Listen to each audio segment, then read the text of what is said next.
Imagine if everything you've experienced, everything you will ever experience, isn't happening in a neat sequence, but is instead occurring simultaneously. Your past, present, and future exist all at once, woven together into the illusion we call now. While our minds insist on moving forward, reality might be entirely different, defying the very way we perceive existence itself. Science has long questioned the linear flow of time. Einstein's theory of relativity showed that time isn't absolute. It bends, stretches, and warps. Think about astronauts orbiting Earth. They age slower than those on the ground due to gravitational effects. This phenomenon, known as time dilation, proves that time can differ depending on your position and speed. Quantum mechanics pushes this idea even further. At the quantum level, particles exist in multiple states at once until observed. This hints that our entire lives could exist simultaneously in infinite possibilities, collapsing into one timeline only when perceived. Consider your memories. When you recall the past, you're accessing it from this present moment. Similarly, your future isn't a distant reality. It's a web of possibilities already existing somewhere in the fabric of the universe. Time might not be a flowing river, but rather a vast ocean where all moments coexist. So why do we feel time moving forward? Perhaps because our brains are built to perceive patterns, to survive by anticipating change. This mental shortcut turns the overwhelming complexity of simultaneous existence into manageable linear moments. Ultimately, the idea that time isn't linear challenges everything we know, inviting us to reconsider the very nature of reality itself. Imagine being stuck in a loop, replaying a single moment again and again, vividly feeling the rush of emotions each time. It's like your brain has become a filmmaker, obsessed with capturing and replaying the exact scene, refusing to move on. But here's the unsettling truth. These moments aren't repeating because they actually happened multiple times. They replay because your mind is desperately attempting to impose control over something inherently uncontrollable, time itself. This psychological phenomenon is called the looping memory trick. Science reveals our brains are hardwired for predictability. When faced with moments of stress, trauma, or intense emotional charge, our mind fixates, revisiting these memories repeatedly, hoping to rewrite, understand, or even conquer them. Take, for example, a heated argument with a loved one. After the fight ends, you lie awake, mentally replaying the encounter. Each replay slightly adjusts your response, this time more eloquent, that time calmer, desperately seeking a different outcome, a resolution your reality denied. Or perhaps it's an embarrassing mistake during a public speech. Long after the crowd has dispersed, your mind ruthlessly replays the moment, each loop intensifying your anxiety. Researchers suggest this obsessive replaying acts as a coping mechanism. It provides an illusion of influence over events we had no control over. Ironically, by continuously revisiting these memories, the mind deepens emotional scars rather than healing them, trapping us in an endless cycle of self-induced stress. To escape this mental loop, acknowledging the uncontrollable nature of past events is crucial.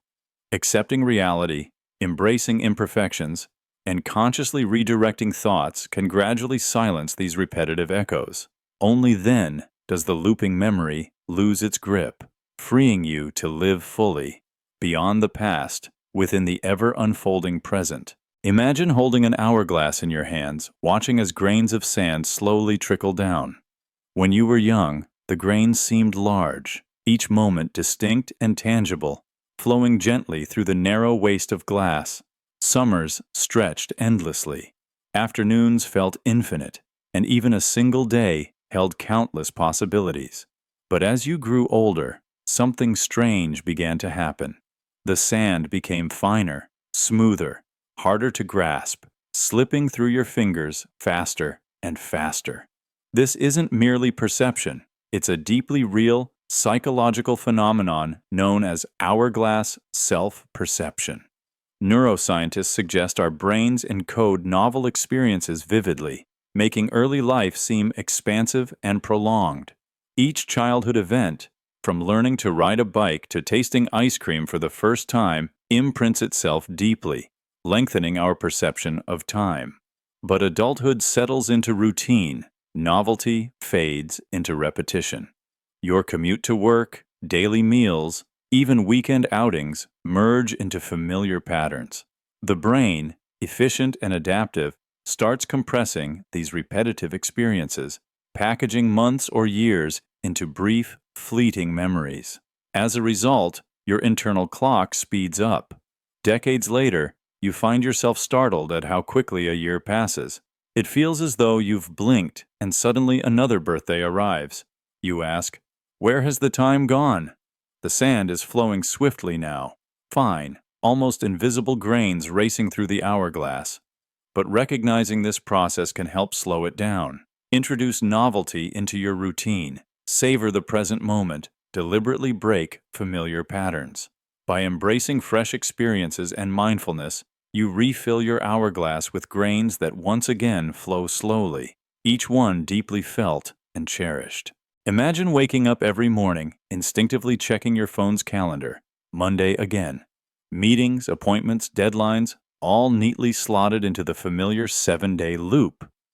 But have you ever wondered why a week specifically has 7 days, and what that repetition truly means for our minds? Welcome to the calendar conditioning trap, where our perception of time isn't just measured, it's engineered. Our 7-day cycle is deeply embedded, dating back to Babylonian astronomy, dividing lunar cycles into manageable chunks. But beyond practicality, our brains latch onto these loops to feel anchored and secure. It's a psychological safety net, giving structure to our chaotic lives. Yet, this habitual counting subtly entraps us, pulling our awareness away from the vast, timeless expanse of existence. Psychologically, repetition is comforting, predictable, but it can also blind us to novelty. The calendar becomes our mental metronome, conditioning us to anticipate future events and dwell on past ones, rarely embracing the present moment fully. This loop distracts us from timelessness, where genuine creativity, freedom, and insight dwell. Consider your weekends, often too brief, right? That's conditioning at play. Every Sunday night, anxiety is a reaction to a loop nearing reset. Research even shows heightened stress levels on Monday mornings, driven by this artificial, self-imposed cycle. We're so fixed on this rhythmic count that we forget life isn't linear. It's fluid, constantly unfolding. Breaking free doesn't mean throwing away your calendar, but recognizing the illusion. Time, truly, isn't limited to 7 days. It's a boundless flow. Only when we loosen our grip on this conditioned loop can we deeply connect with the timeless, transformative potential of the now. Imagine your heart racing at midnight, your mind spiraling uncontrollably into worries about tomorrow. This isn't mere nervousness. It's a deeply rooted psychological phenomenon known as temporal anxiety. But here's the twist. This anxiety isn't actually about the future itself. It's your brain's desperate attempt to anchor itself to the present by simulating control through worry. Neurologically, your brain craves predictability and order. In moments of uncertainty, it responds by inventing scenarios, replaying possible futures to create an illusion of preparedness. This isn't an effective strategy. It's a survival mechanism gone awry. Your mind's incessant need to anticipate danger evolved to keep you alive. Today, it traps you in endless mental loops. Consider this example. You're preparing for a presentation tomorrow. Your brain doesn't just imagine success, it bombards you with visions of disaster, forgetting lines, and public embarrassment. These scenarios aren't helpful. They're your mind's flawed attempt at gaining control over uncontrollable outcomes. Research supports this. Neuroscience shows anxiety activates the amygdala, your brain's fear center, overriding rational thought in the prefrontal cortex.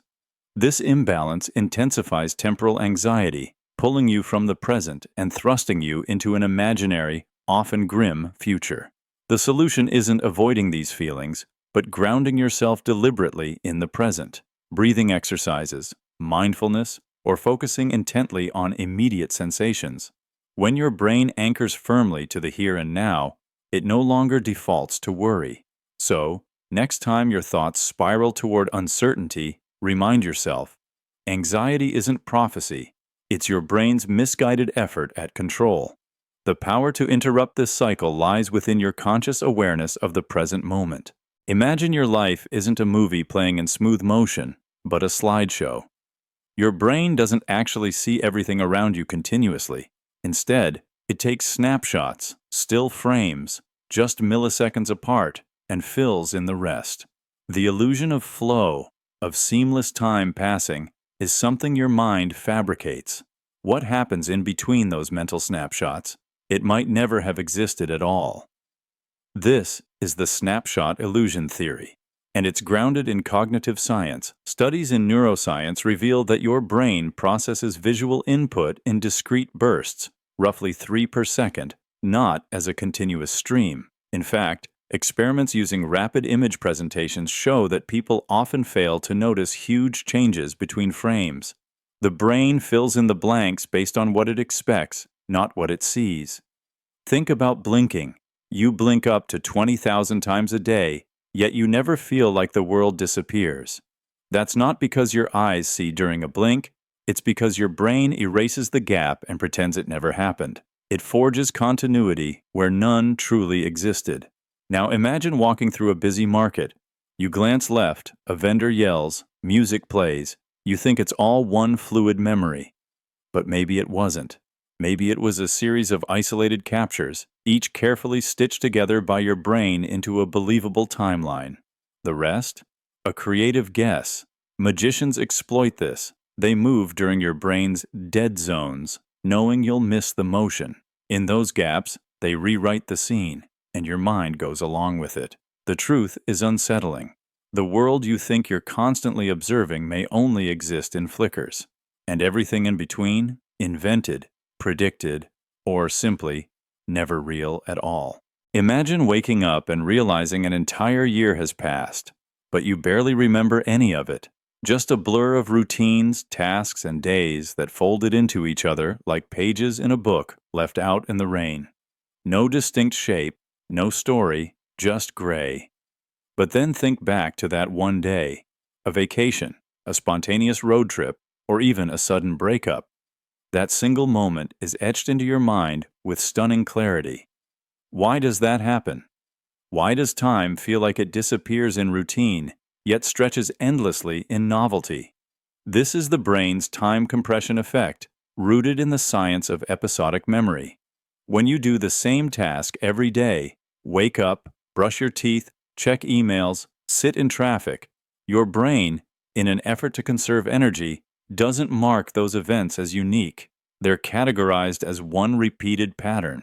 Memory fades because the brain sees no need to store what it already expects. Now, contrast that with a new experience. Say, your first day in a foreign country. Everything is unfamiliar. Your senses are heightened. The brain kicks into high alert, recording everything because it might be important. That's why a single novel day feels longer than a whole month of routine. Repetition doesn't just steal excitement, it warps your sense of self. You begin to feel like you've vanished into the sameness. There's a name for this: temporal compression. It's why childhood summers felt eternal, because everything was new, and why adulthood can feel like a fast-forward reel.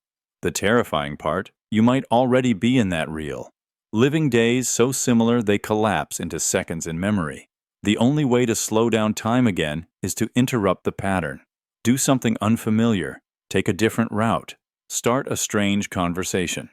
Because every new experience is a time anchor, and the more anchors you have, the longer your life will feel, even if the years stay the same. Imagine falling off a bike in slow motion, your body in midair, time crawling, every frame etched in painful clarity. Or think about laughing uncontrollably with a close friend, only to glance at the clock and find that hours have vanished in what felt like minutes. Time didn't change, but your brain did. This is the stopwatch of emotion, a phenomenon where fear slows down time and joy speeds it up. When you're terrified, your brain floods with adrenaline and stress hormones. Your senses sharpen, your focus narrows, and the amygdala, the brain's fear center, kicks into overdrive. This burst of neurological activity creates a flood of memory impressions. More data is packed into each second, and when you look back, the moment feels longer than it was. It's not that time actually stretched. Your mind simply recorded more of it. Now flip the scenario. In moments of joy, like dancing, laughing, or falling in love, your brain is drenched in dopamine and oxytocin.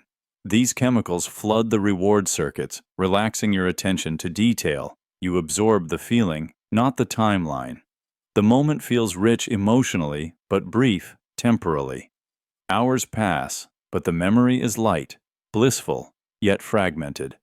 It's a distortion we all experience yet rarely question. Why does a terrifying near miss stay with you for decades, but a perfect day can vanish like smoke? The stopwatch is internal, molded not by the clock on the wall, but by your neurochemistry.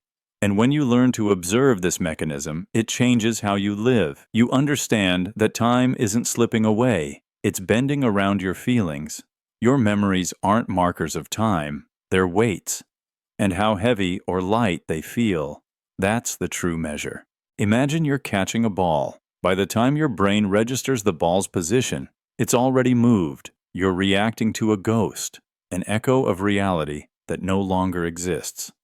This isn't metaphor. This is the thought lag effect, a scientifically measured delay between real-world events and your conscious awareness of them. Your brain processes sensory input through complex layers of interpretation. Light hits your retina, sound vibrates your eardrum, signals travel via neurons, and only then does your mind assemble a coherent picture. This entire process takes time, roughly 200 to 500 milliseconds, which means every moment you experience is already in the past. You're watching a replay of now. Ever tried to swat a fly and missed, even though your hand seemed perfectly timed? That's your consciousness playing catch-up. The world moves in real time, but your awareness lags just behind it. Even your decisions aren't instant. They're post-processed, dressed in the illusion of immediacy. Athletes train to reduce reaction time. Gamers rely on preemptive muscle memory. But no matter how sharp, no one escapes this delay. It's built into the hardware of human perception. The reality you feel is not the moment. It's the mind's reconstruction of it. And here's the twist. This lag creates the illusion of continuity. Without it, the world would appear chaotic, fragmented. So your brain delays your consciousness just enough to edit and smooth reality into something livable, something narratively whole. You think you're present, but biologically, you're always slightly too late. In this sense, you're not in the moment. You're chasing it, and perhaps you always will be. Imagine being a child waiting for your birthday. A single year feels like forever. But as you grow older, the years seem to vanish faster and faster. It's not just your imagination. This is a measurable psychological effect rooted in how we perceive time in proportion to our life lived. When you're 10 years old, 1 year is a tenth of your entire life. At 50, it's just 2%. This shifting ratio fundamentally alters your perception.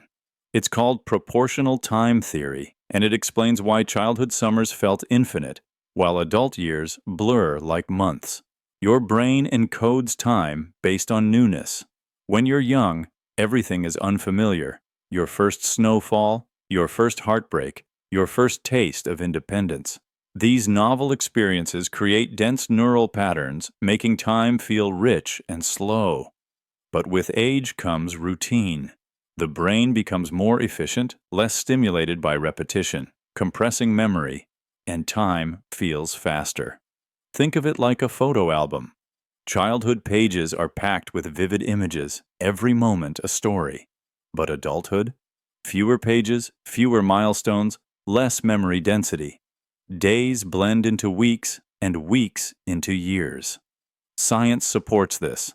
Studies in cognitive psychology show that subjective time perception accelerates as novelty declines. It's not that time moves faster, it's that your brain stops recording it the same way. But there's hope. You can stretch time again, travel to new places, break routines, learn new skills. Novelty reactivates that childhood sensation of time expansion. So next time a year passes in a blink, remember, time hasn't sped up, your perception has. But with curiosity, you can slow it down again. Imagine if your sense of self wasn't built on who you are, but when you remember being, your identity, your personality, your entire concept of you is held together by a silent thread, time, not just the ticking of a clock, but memory, those vivid, hazy, emotional flashes stitched across a personal timeline. This is the time as memory DNA theory. Science tells us memory isn't passive recall, it's active reconstruction. Every time you revisit a memory, your brain rewrites it slightly, influenced by your current emotions and beliefs. But those rewrites don't just alter the past, they reshape who you are in the present. The self is a living archive of time-ordered experiences, and if that sequence is lost, if time collapses, so does identity. Neurological studies on patients with amnesia show something chilling. When long-term temporal memory is damaged, personality begins to erode. People forget not just names and events, but desires, preferences, humor. Some even develop entirely new personas. Why? Because memory isn't content, it's structure. And when the structure is gone, there's nothing to bind the parts of you together. Think of memory as a double helix, each strand a time-stamped fragment of the self.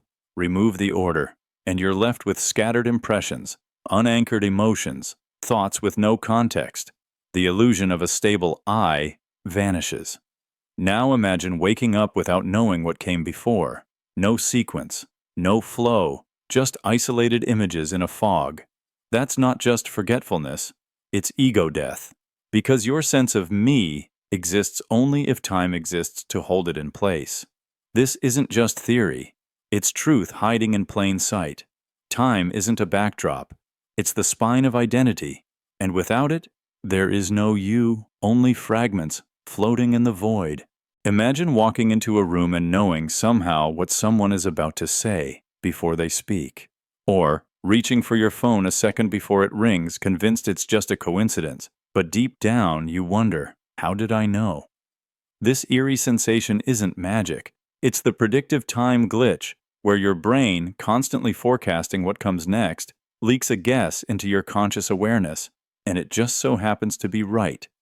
Neuroscience tells us the brain isn't a passive recorder of events, it's a prediction machine. Every second, your brain is anticipating what's going to happen next based on patterns, habits, and previous experiences.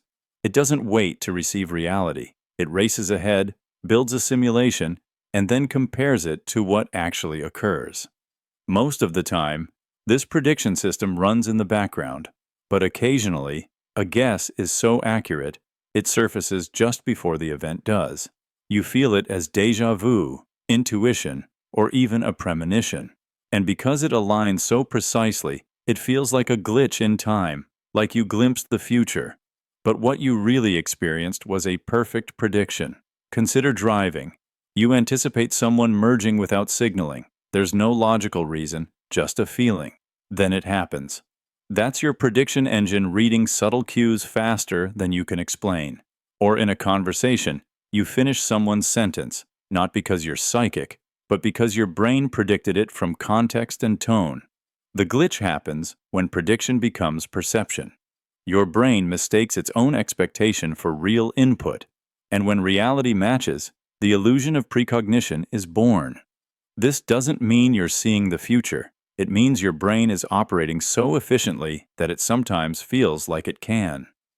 The predictive time glitch reveals how the present isn't something we wait for. It's something we construct. And sometimes, we construct it just a fraction of a second too early. Imagine getting into your car after work, starting the engine, and then, suddenly, you're pulling into your driveway. The entire drive is gone. No memory of the red lights, the turns, the people crossing the street. It's not that you were unconscious. You were alert, eyes open, hands on the wheel. But your brain recorded nothing. This is time gap amnesia. It's more common than you think. When your mind deems a stretch of time unimportant, too routine, too familiar, it skips the hard work of consciously storing it. This isn't a malfunction, it's an optimization. Your brain is a survival machine, constantly filtering sensory input, and if a moment doesn't offer novelty, danger, or deep emotion, it often gets ignored. You experience time, but don't remember it. That's why commutes vanish, why conversations blur, why entire days feel like vapor. You were present, you lived through it, but your memory system, especially the hippocampus, decided it wasn't worth archiving. Instead of rich, episodic detail, it offers a blank slate, like it never happened. Stress, distraction, and mental fatigue make this worse. The more overloaded you are, the more the brain operates on autopilot, switching off conscious encoding to conserve energy. You become a ghost in your own life, moving, functioning, existing, without leaving a trace in your memory. But there's a way out. Pay attention. Interrupt the script. Notice color. Smell the air. Touch something cold. The more signals your brain receives that say, "This matters," the more likely it is to record the moment, because the truth is, you don't remember time, you remember meaning. And when meaning fades, time disappears with it. Imagine trying to recall a moment from years ago, a laugh, a voice, a room. You know it happened. You feel it on the edge of your mind, but no matter how hard you try, it's just out of reach, like a door you used to have the key to, but now it's sealed shut. This is the locked time zones phenomenon. Memories trapped in emotional coordinates your brain refuses to revisit. Our minds don't store time like a straight line. They store it like a map. Moments aren't filed by date, but by intensity, emotion, and survival relevance. When a moment is too painful, too overwhelming, or too foreign to process fully, the brain assigns it a kind of mental quarantine zone. It's still there, just off limits. Neurologically, trauma can fragment memory encoding. Emotional memories, especially those formed under stress, may bypass traditional storage pathways. Instead, they get locked behind amygdala-driven defenses. That's why people can remember trivial details from years ago, but forget entire days or weeks around emotionally charged events. It's not about forgetting, it's about being denied access, like an emotional firewall protecting you from reactivating unresolved pain. But sometimes, a smell, a sound, a flickering light, or a familiar tune reactivates that neural circuit, and the memory floods back in, raw and intact, as if it never left. Think of these time zones as exiled realms of your consciousness. Parts of you are still in there, trapped in unprocessed loops, waiting for release. And healing isn't just remembering, it's unlocking those zones, stepping back into the past, feeling it without judgment, and finally turning the lights back on. Because until you do, pieces of you will remain lost in time. Imagine being locked in a room with no clocks, no sunlight, no sounds, just silence and darkness. At first, you might try to count seconds, track the rhythm of your thoughts, but eventually, something strange happens. Time loses shape. Hours could pass like minutes, or minutes could stretch into what feels like days. This isn't fiction. It's what happens when your brain is cut off from external time cues. Our sense of time isn't innate. It's maintained through environmental markers, sunlight, conversations, even the hum of a refrigerator. Without them, the brain's internal clock begins to drift. Studies with isolated volunteers in caves or dark rooms reveal shocking effects. People misjudge time by hours, sometimes even days. In these conditions, the brain detaches from real time and reverts to what's called internal chronology, a system built on emotional fluctuations, dreams, and random thought sequences. Without sunrise or schedule, your mind floats in a kind of limbo. In one experiment, a woman spent months underground without clocks or sunlight. When she emerged, she believed far fewer days had passed than in reality. Her sleep cycle had stretched, her perception of days fragmented. Why does this happen? Because the suprachiasmatic nucleus in your brain, the part that regulates circadian rhythms, relies on light and cues to sync your biology. In darkness, it falters. Time, then, becomes untethered. more feeling than fact. So next time you feel the hours melting away in silence or solitude, remember, your brain isn't broken. It's just drifting, waiting for the world to remind it what time is. Imagine running a race with no finish line until someone paints one on the ground and says, "You're late." That's what artificial time pressure does. It creates urgency, not from necessity, but from invention. Deadlines, countdowns, schedules, they make your heart race, your breath quicken, your mind panic. But is time really running out? Or have we just convinced ourselves it is?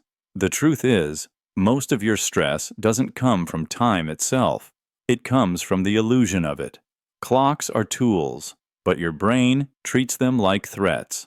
A blinking red timer triggers the same physiological response as actual danger. Heart rate spikes. Cortisol floods in. You go into survival mode, not because something real is chasing you, but because a number on a screen says so. Psychologists call this temporal scarcity. It's the belief that there's not enough time, even when there is. It hijacks your focus, narrows your thinking, and makes small tasks feel like life or death decisions. Think of how productive you become just before a deadline. Not because you suddenly gained skills, but because the pressure forces tunnel vision. Now imagine removing the deadline. Would the task be less important, or just less frightening? Workplaces, schools, even digital apps weaponize artificial time pressure to manipulate behavior. Limited time offers, urgent notifications, end-of-day cutoffs. They all create urgency where none exists. But here's the twist. The mind doesn't know the difference. Once the limit is believed, it becomes real. You sweat, you rush, you suffer, not because time is running out, but because someone told you it is. And when that illusion breaks, what remains is clarity. You were never running out of time. You were running from a shadow painted on the wall. Imagine holding a memory that once tore you apart, so vivid, so sharp, it made your chest tighten and your breath catch. But now, years later, that same memory feels softer, like it's been wrapped in velvet, its raw edges worn down. You remember the event, but the emotion is dulled, the colors faded. That's not an accident. That's the effect of time polishing pain into narrative, until what once hurt becomes a story, and eventually, almost a myth. This process is rooted in neuroscience. When we recall a memory, we don't just play it back, we reconstruct it. And every time we recall it, we edit it slightly. The brain smooths out chaos, removes unneeded intensity, and fills in missing details with assumptions. Over the years, the most intense memories, especially traumatic ones, can shift from emotional explosions into structured, almost cinematic scenes. This is your mind's way of protecting you. For example, a breakup that shattered you might now be a story you tell with a bitter smile. A failure that once humiliated you becomes a stepping stone you learned from. The facts remain, but the feelings blur. The brain files down the emotional spikes so you can carry the memory without being cut by it. This isn't always good. Sometimes we revise the past too much. We romanticize pain. We mythologize people who hurt us. We forget how hard something truly was. And yet, this smoothing is often the only way we survive it.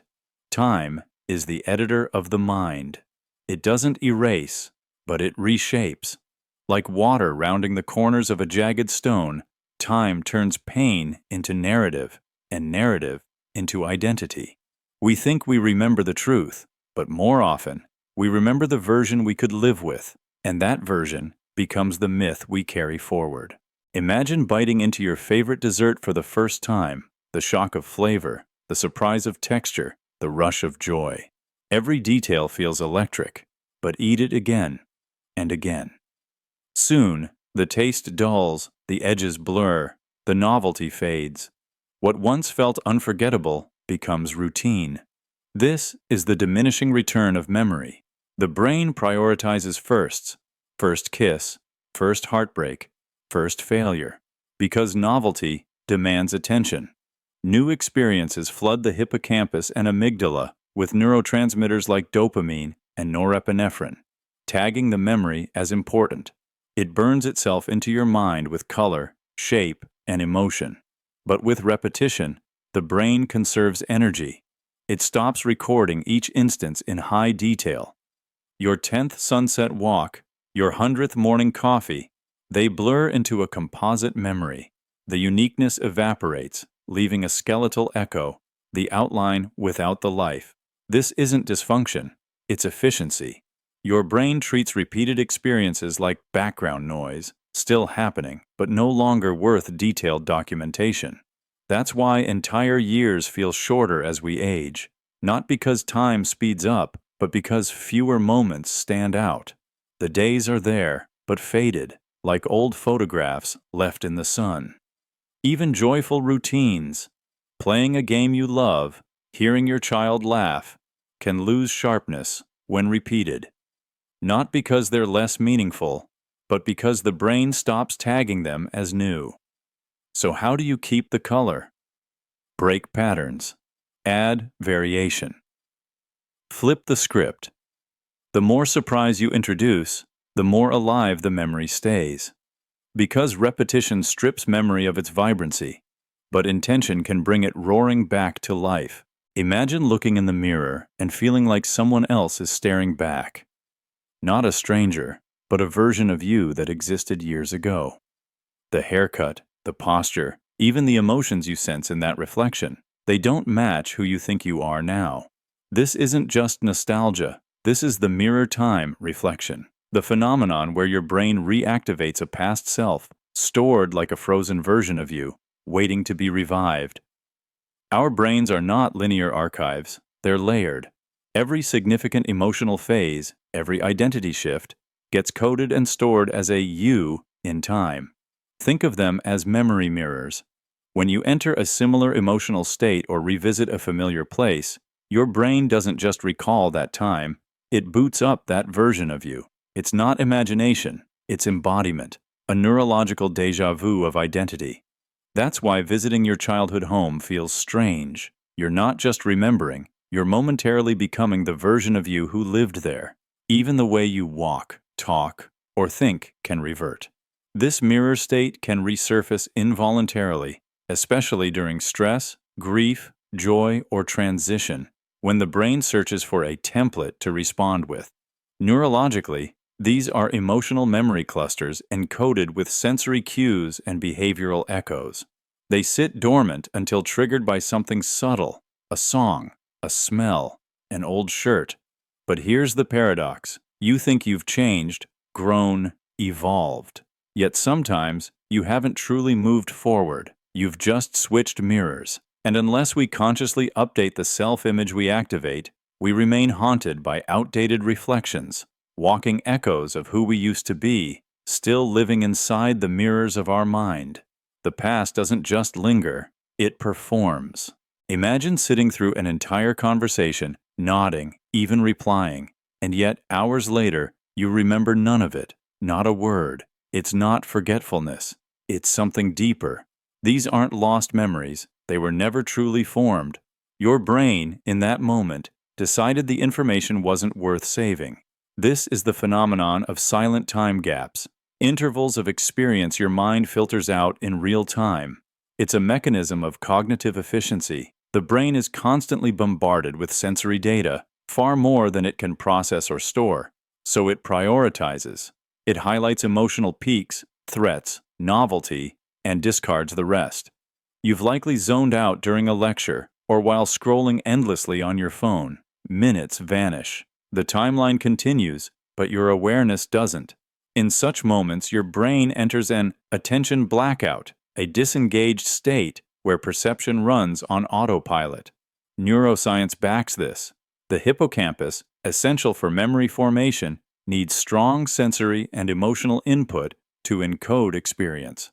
When it receives low stimulation, monotonous speech, predictable events, it downregulates. Nothing gets written, not forgotten, just never stored. Consider a dull meeting. You sat through it. But can you recall what was said in the third minute? Probably not. That time existed, but in your mind, it simply skipped. These gaps aren't flaws. They're the brain's way of managing bandwidth, but they're reminders too. Presence is a choice. The more we tune out, the more of our life passes by unrecorded. So next time your memory feels blank, ask, did you forget, or did you never truly perceive? Imagine sitting quietly when out of nowhere, a memory drifts into your mind. Not something important, not something relevant, just a moment. The smell of a hallway in your childhood home, a conversation from years ago, a song lyric tied to nothing in particular. These aren't flashbacks, they're memory float bubbles, tiny fragments rising to the surface, uninvited and unexplained. You didn't trigger them, you didn't seek them, they just appeared. Neuroscience suggests that not all memories are stored with perfect precision. Some experiences aren't properly filed. They remain scattered, unsorted, incomplete, like bubbles in a slow-boiling pot. They rise when the mental temperature is just right, even if you don't know what sparked it. These memories lack timestamps. They don't arrive with context. That's what makes them feel so strange, like they belong to someone else. But they're yours. They've always been there, quietly drifting below the surface of awareness. Think of your brain not as a vault, but a sea of loosely connected data. Some memories are anchored, others float, and occasionally one drifts into the light, not because it matters, but because it could. You might suddenly recall a childhood game while washing dishes, or a street you walked once, now vivid without warning. These aren't signs or symbols. They're remnants, echoes of moments that never finished forming, never anchored in place. But here's the mystery. Why now? Why that memory?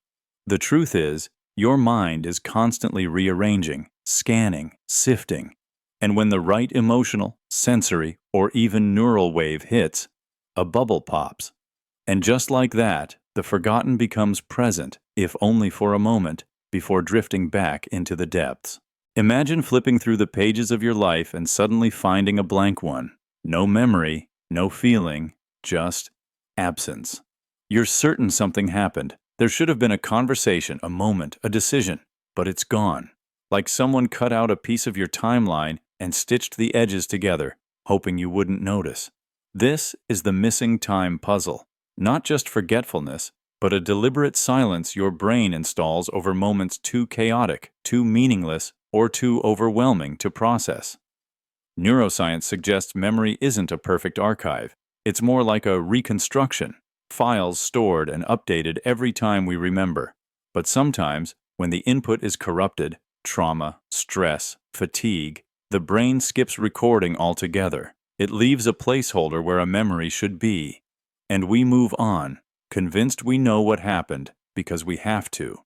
Take, for example, a long drive where you can't recall a single turn you took, or a childhood year that feels like a black hole, or even just a weekend where all you have are scattered flashes. That's not laziness. That's your brain protecting you, or deciding it didn't need the data. But the eerie part? Your mind covers the gap. It inserts logic, stories, feelings that seem real. You say, I must have just been tired, or it was probably uneventful, but you don't actually remember, you just assume. Over time, these missing hours, days, or even years accumulate like blank pages in a diary. And if you flip back far enough, you realize how much of your life might be made not of what you lived, but of what your mind pretended was never lost. The missing time puzzle isn't always sinister, but it is haunting. Because what you don't remember can shape you just as powerfully as what you do. In the quiet spaces where memory fades, mystery grows. And sometimes, mystery writes the story instead. Imagine flipping through old photos of yourself, childhood, teenage years, adulthood. You see the same eyes, but different postures, expressions, energies. Each version feels like a stranger wearing your skin. That's not a flaw. It's how your brain works. This is the masked time self, the phenomenon where you become a different character in each era of life. Your sense of self isn't a single unchanging entity. It's constructed on the fly, contextual, fluid, responsive. As a child, you wore the mask of curiosity. As a teen, rebellion. As an adult, responsibility or survival. Each mask is shaped by the demands of your environment and the emotional landscapes you navigate.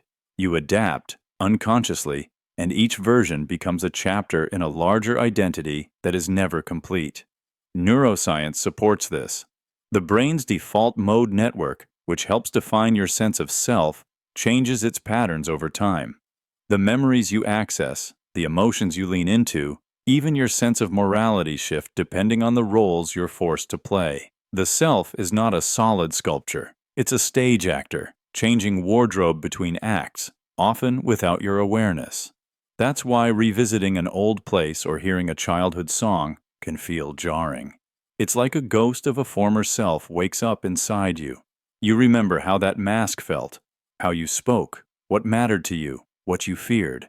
And for a moment, two masks overlap, the current and the forgotten. One tethered to now, one to the past. This isn't inauthenticity, it's evolution. But it also means you may never fully know yourself in one frozen form. Because selfhood is layered, reactive, refracted through time, like light through glass. So the question isn't, who am I? But who am I right now and why? Imagine peeling back the layers of who you are, like old paint on a canvas. Beneath each layer lies a different you, one shaped by a heartbreak, another by a childhood friendship, one by loss, another by love. Over time, the strokes blur, overlap, and fade. This is the truth behind time paints personality. You aren't a single, solid identity. You are a living portrait, forever being painted over by memory and change. Psychologically, your sense of self isn't fixed. Memory and personality aren't stored like files.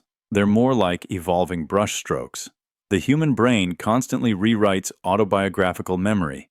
When you recall an event, you're not retrieving a perfect snapshot. You're repainting it, slightly differently each time. This act slowly transforms not just the memory, but you. Think of how you used to react to stress, or how you once saw the world. Those aren't just habits that changed. They're emotional pigments overwritten by time's relentless brush. Even your beliefs, fears, preferences, they're not static. They evolve, fade, or deepen depending on which layer dominates. Neurologically, synaptic pruning, emotional tagging, and reconsolidation constantly revise your self-image. Over decades, your earliest emotional patterns may vanish entirely beneath newer interpretations. And sometimes, in quiet moments, between dreams or memories, you might sense an older layer trying to surface, something distant, familiar, but unreachable. You're not who you were last year or 10 years ago. That version of you has been painted over, not erased, but blurred beneath all the others. And the person you are now? Just the current surface of an unfinished portrait, waiting for the next brushstroke. Time is still painting. Imagine a conversation you had years ago, a sentence that didn't land, a look that felt strange, a moment you brushed off. But now, years later, it resurfaces. Suddenly, it clicks. The meaning that once slipped past you arrives fully formed. This is memory playback delay, a hidden feature of the mind where clarity arrives long after the moment has passed. Our brains don't just record, they interpret. And interpretation requires context. In the moment, we often lack the emotional, social, or experiential framework to understand what we're experiencing. But time fills in the blanks. New experiences rewire the old, reshaping how we see our past. Think of it like reading a book with missing pages, then finding those pages years later. Only then does the story make complete sense. That one argument, that awkward silence, that strange decision, what felt random now has depth. Psychologists refer to this as retrospective insight. Studies show that our memory isn't static. It's a reconstruction, constantly updated with new information. This allows us to evolve emotionally, to reprocess pain, regret, or confusion into meaning. A childhood memory might transform when you become a parent. A betrayal might gain understanding after your own mistakes. This isn't revision, it's cognitive maturation. But this delay can be disorienting. It blurs the line between past and present, as old memories feel newly relevant. We realize that we were living chapters whose themes we couldn't yet read. So, if something in your past suddenly starts to make sense, don't ignore it. That's your mind finally catching up, rewriting the moment now that the meaning has arrived. Imagine walking away from a breakup, a fight, or a huge life event, and feeling nothing. Not sadness, not anger, just numb. Then, days or even weeks later, it hits.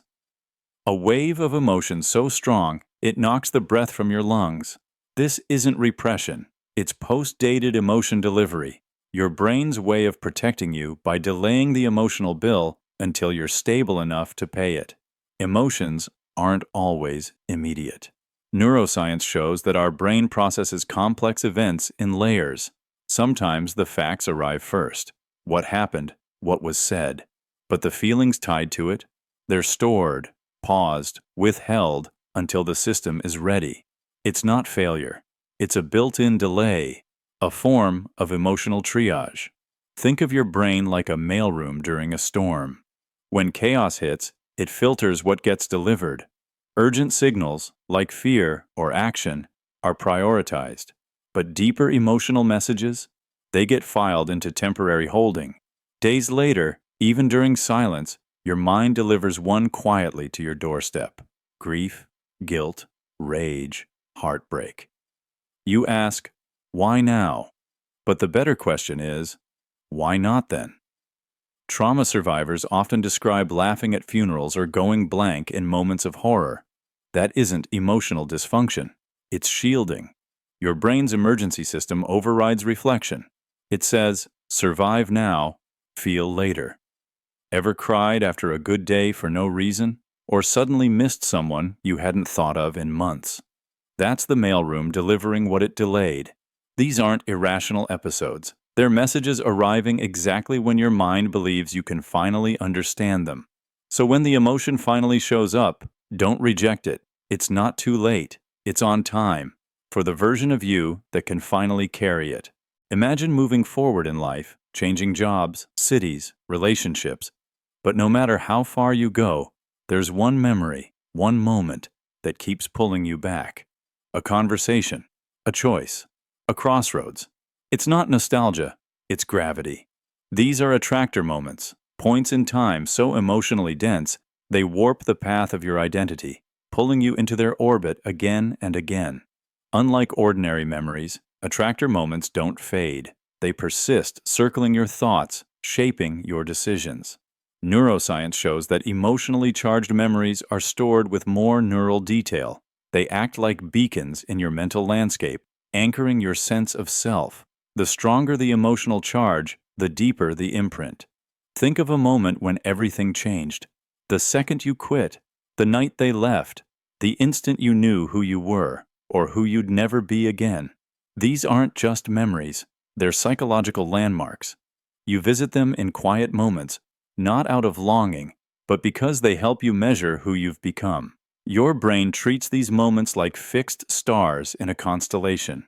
Everything new you experience gets compared to them. They provide a reference point, sometimes inspiring growth, other times holding you hostage. And the strangest part? Attractor moments don't always make sense. Sometimes they're small. A sentence someone said, a glance exchanged, a silence too long. But for some reason, your mind assigned them gravity. They became symbolic, mythic, a part of your personal mythos. You can't erase them, but you can understand their pull, because in decoding why these moments matter, you uncover the architecture of your identity, and maybe, just maybe, you learn to stop orbiting the past and start choosing new moments worth gravitating toward. Imagine watching a documentary of your own life, but halfway through, you realize something's off. Scenes feel out of order. Voices sound slightly wrong. Whole conversations are missing or replaced with versions that are cleaner, simpler, easier to digest. This isn't a glitch, it's how memory works. What you recall isn't a perfect record, it's an edited life reel. Your brain isn't interested in accuracy, it's interested in coherence. Every time you recall a memory, it's reconstructed, not retrieved. That means your memories are malleable, shaped by mood, belief, and suggestion. The hippocampus pulls fragments from different regions, sight, sound, language, and stitches them together. But like any editor, it trims, rewrites, sometimes even inserts fiction to make the story flow. You remember the feeling of a moment more than its facts. A childhood argument may be remembered as cruel, even if the words weren't. A failure may feel catastrophic, even if it was small. The emotional tone colors everything. This process intensifies over time. With each retelling, memories drift further from truth. Your brain smooths rough edges, erases inconsistencies, fills gaps with assumptions. It's not deception, it's survival. A coherent past helps you make sense of the present, but it also means that parts of your life, even crucial ones, may exist only in rewritten form. Entire relationships may be remembered as warmer or colder than they really were. Some memories never happened the way you swear they did. So, if you feel uncertain about the past, you're not broken, you're human. The past isn't fixed, it's a story. And your brain, the quiet editor, is always revising. Imagine thinking back on the last few weeks and realizing they blur into one vague moment. No specific memory, no standout emotion, just a stretch of time that feels zipped shut. This is the compressed time files effect.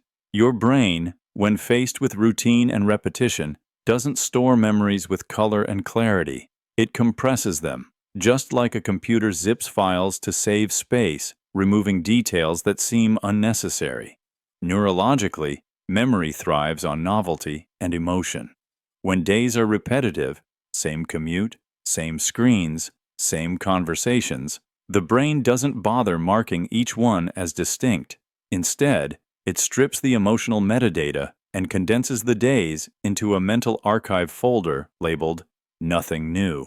That's why vacations feel long in memory and daily life feels like it's vanishing. Your mind acts like a cognitive compression tool. It removes nuance, detail, and uniqueness from uneventful time. You lived it, but you can't re-experience it because your brain deemed it unworthy of high-resolution storage. You're left with the structure, Monday to Friday, wake up, work, sleep, repeat. A skeleton of time, hollowed out of its emotional core. Even emotionless weeks can stack into years of blurred memory. That's the danger. When nothing stands out, nothing gets truly remembered. You might say, where did the time go? But the real question is, what in that time was meaningful enough to be saved uncompressed?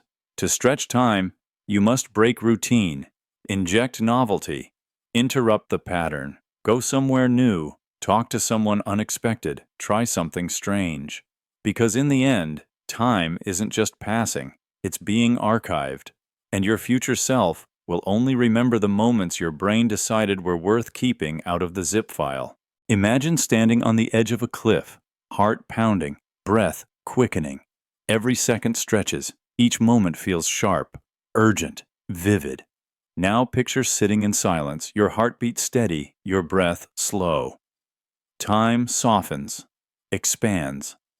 This isn't just perception, it's biology. Your brain measures time by the rhythm of your body, and your heart is the metronome.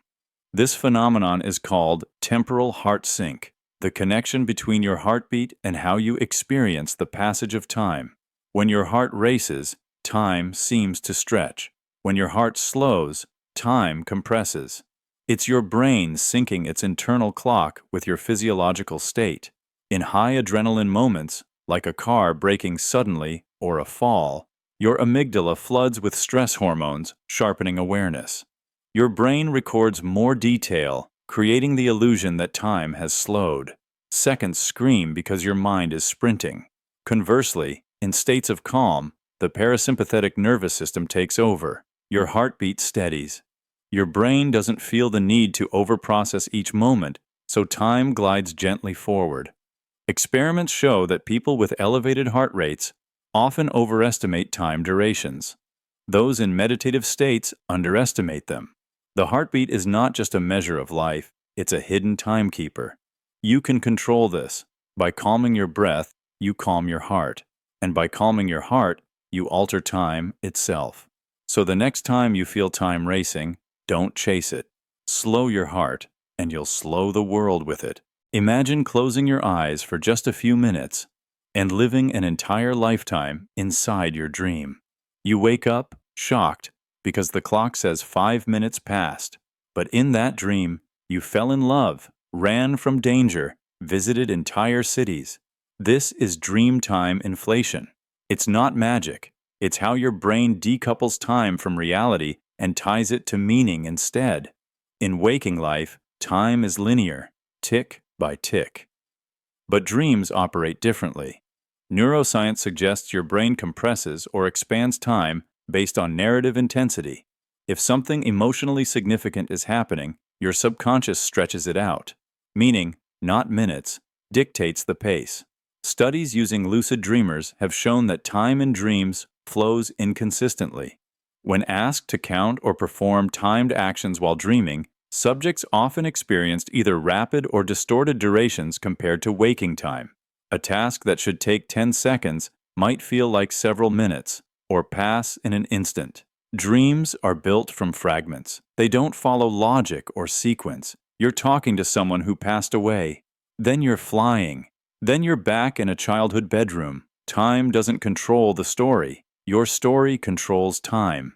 Your mind builds entire arcs, complete with memory, emotion, dialogue, and consequence, compressed into mere seconds of REM sleep. This is why nightmares feel eternal, and why a 20-minute nap can feel like a full-length film. Your brain isn't just dreaming, it's editing, cutting the dull moments, stretching the meaning. Time expands when things matter. It collapses when they don't. So when you dream, you're not entering a new timeline. You're bending the very fabric of time itself. In dreams, time is elastic.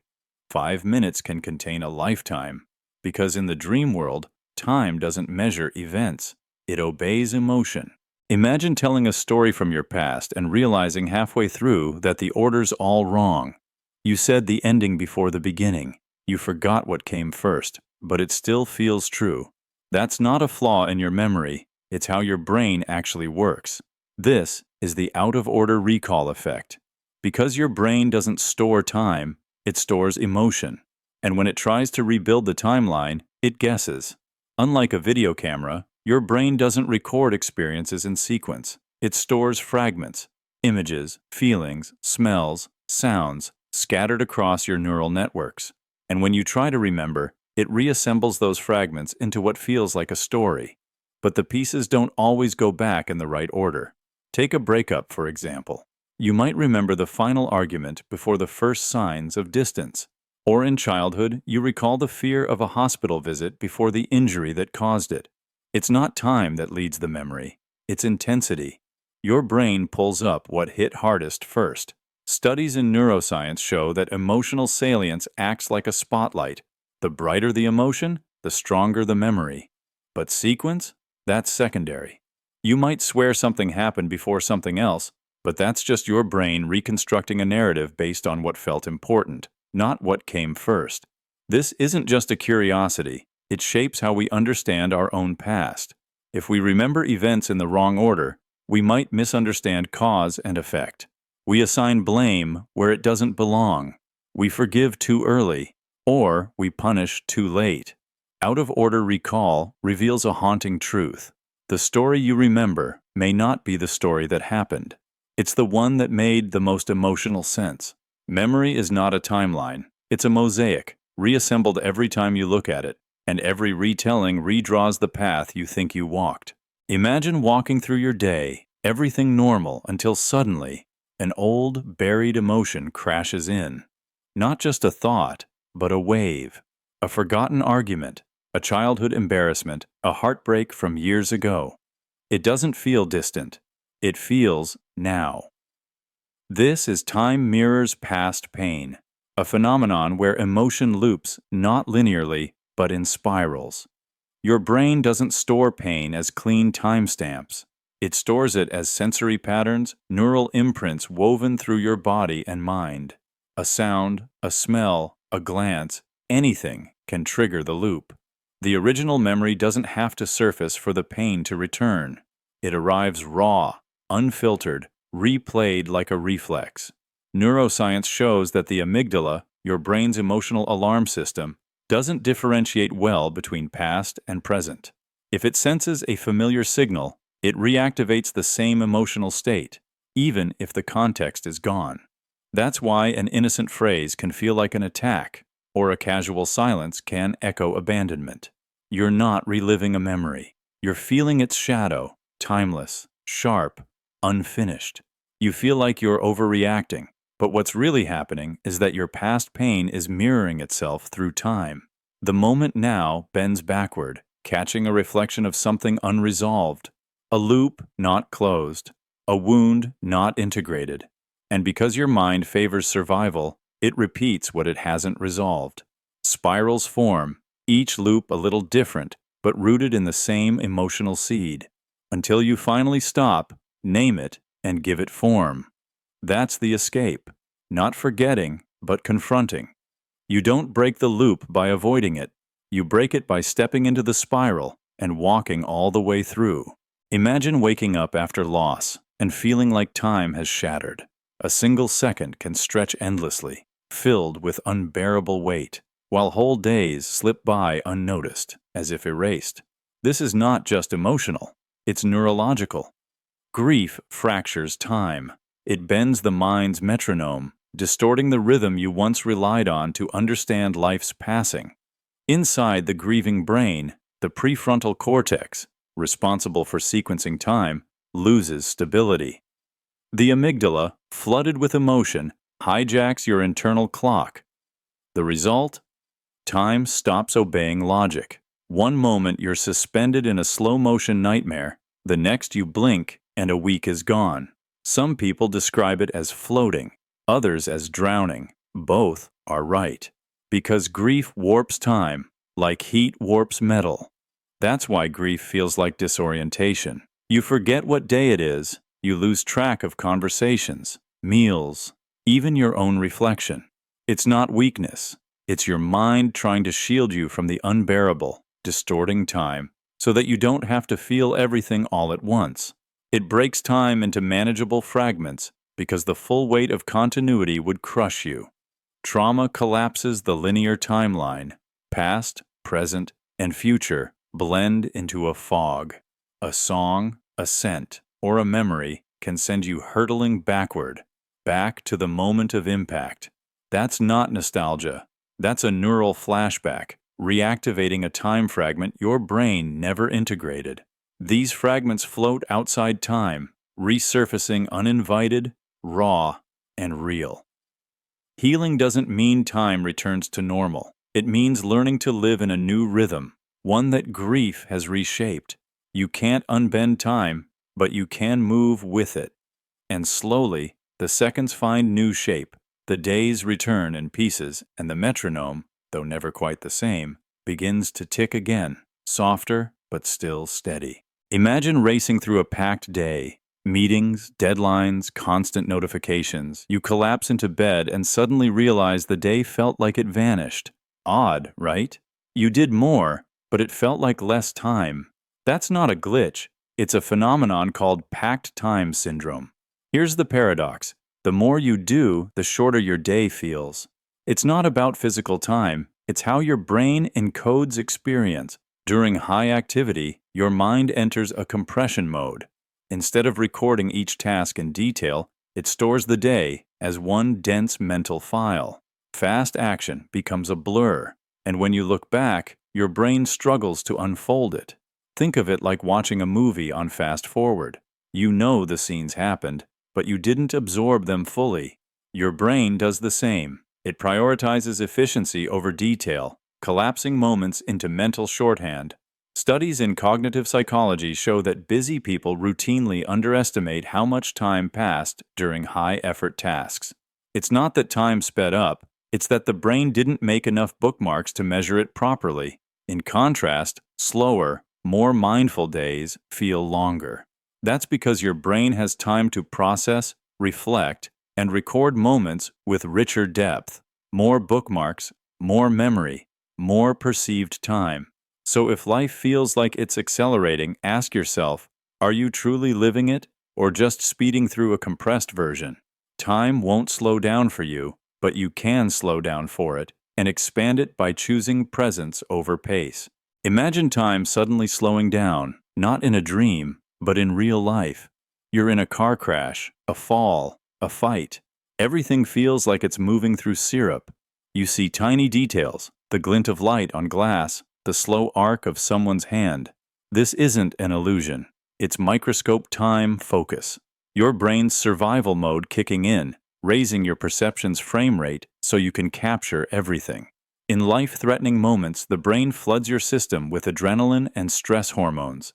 Your senses sharpen, pupils dilate, memory systems surge. It's not that time is really slowing, it's that your brain is processing more frames per second than usual. Imagine your perception jumping from 30 frames per second to 120. The world doesn't change speed, your awareness does. Scientific studies support this. People consistently report time slowing during emergencies, and when asked to recall those events, they describe surreal clarity, the position of a cup on a table, the exact tone of a voice, the shimmer of light bouncing off a surface.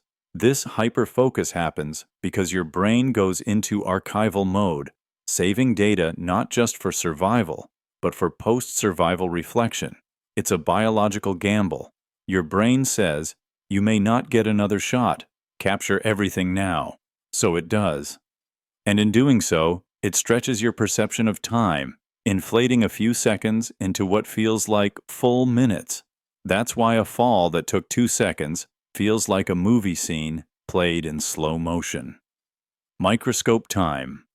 Focus isn't a malfunction. It's evolution's emergency setting, a powerful adaptation designed to help you survive, or at least leave behind a perfect mental record if you don't. In those moments, your brain isn't breaking. It's performing at its highest possible resolution. Time bends because your life might depend on it.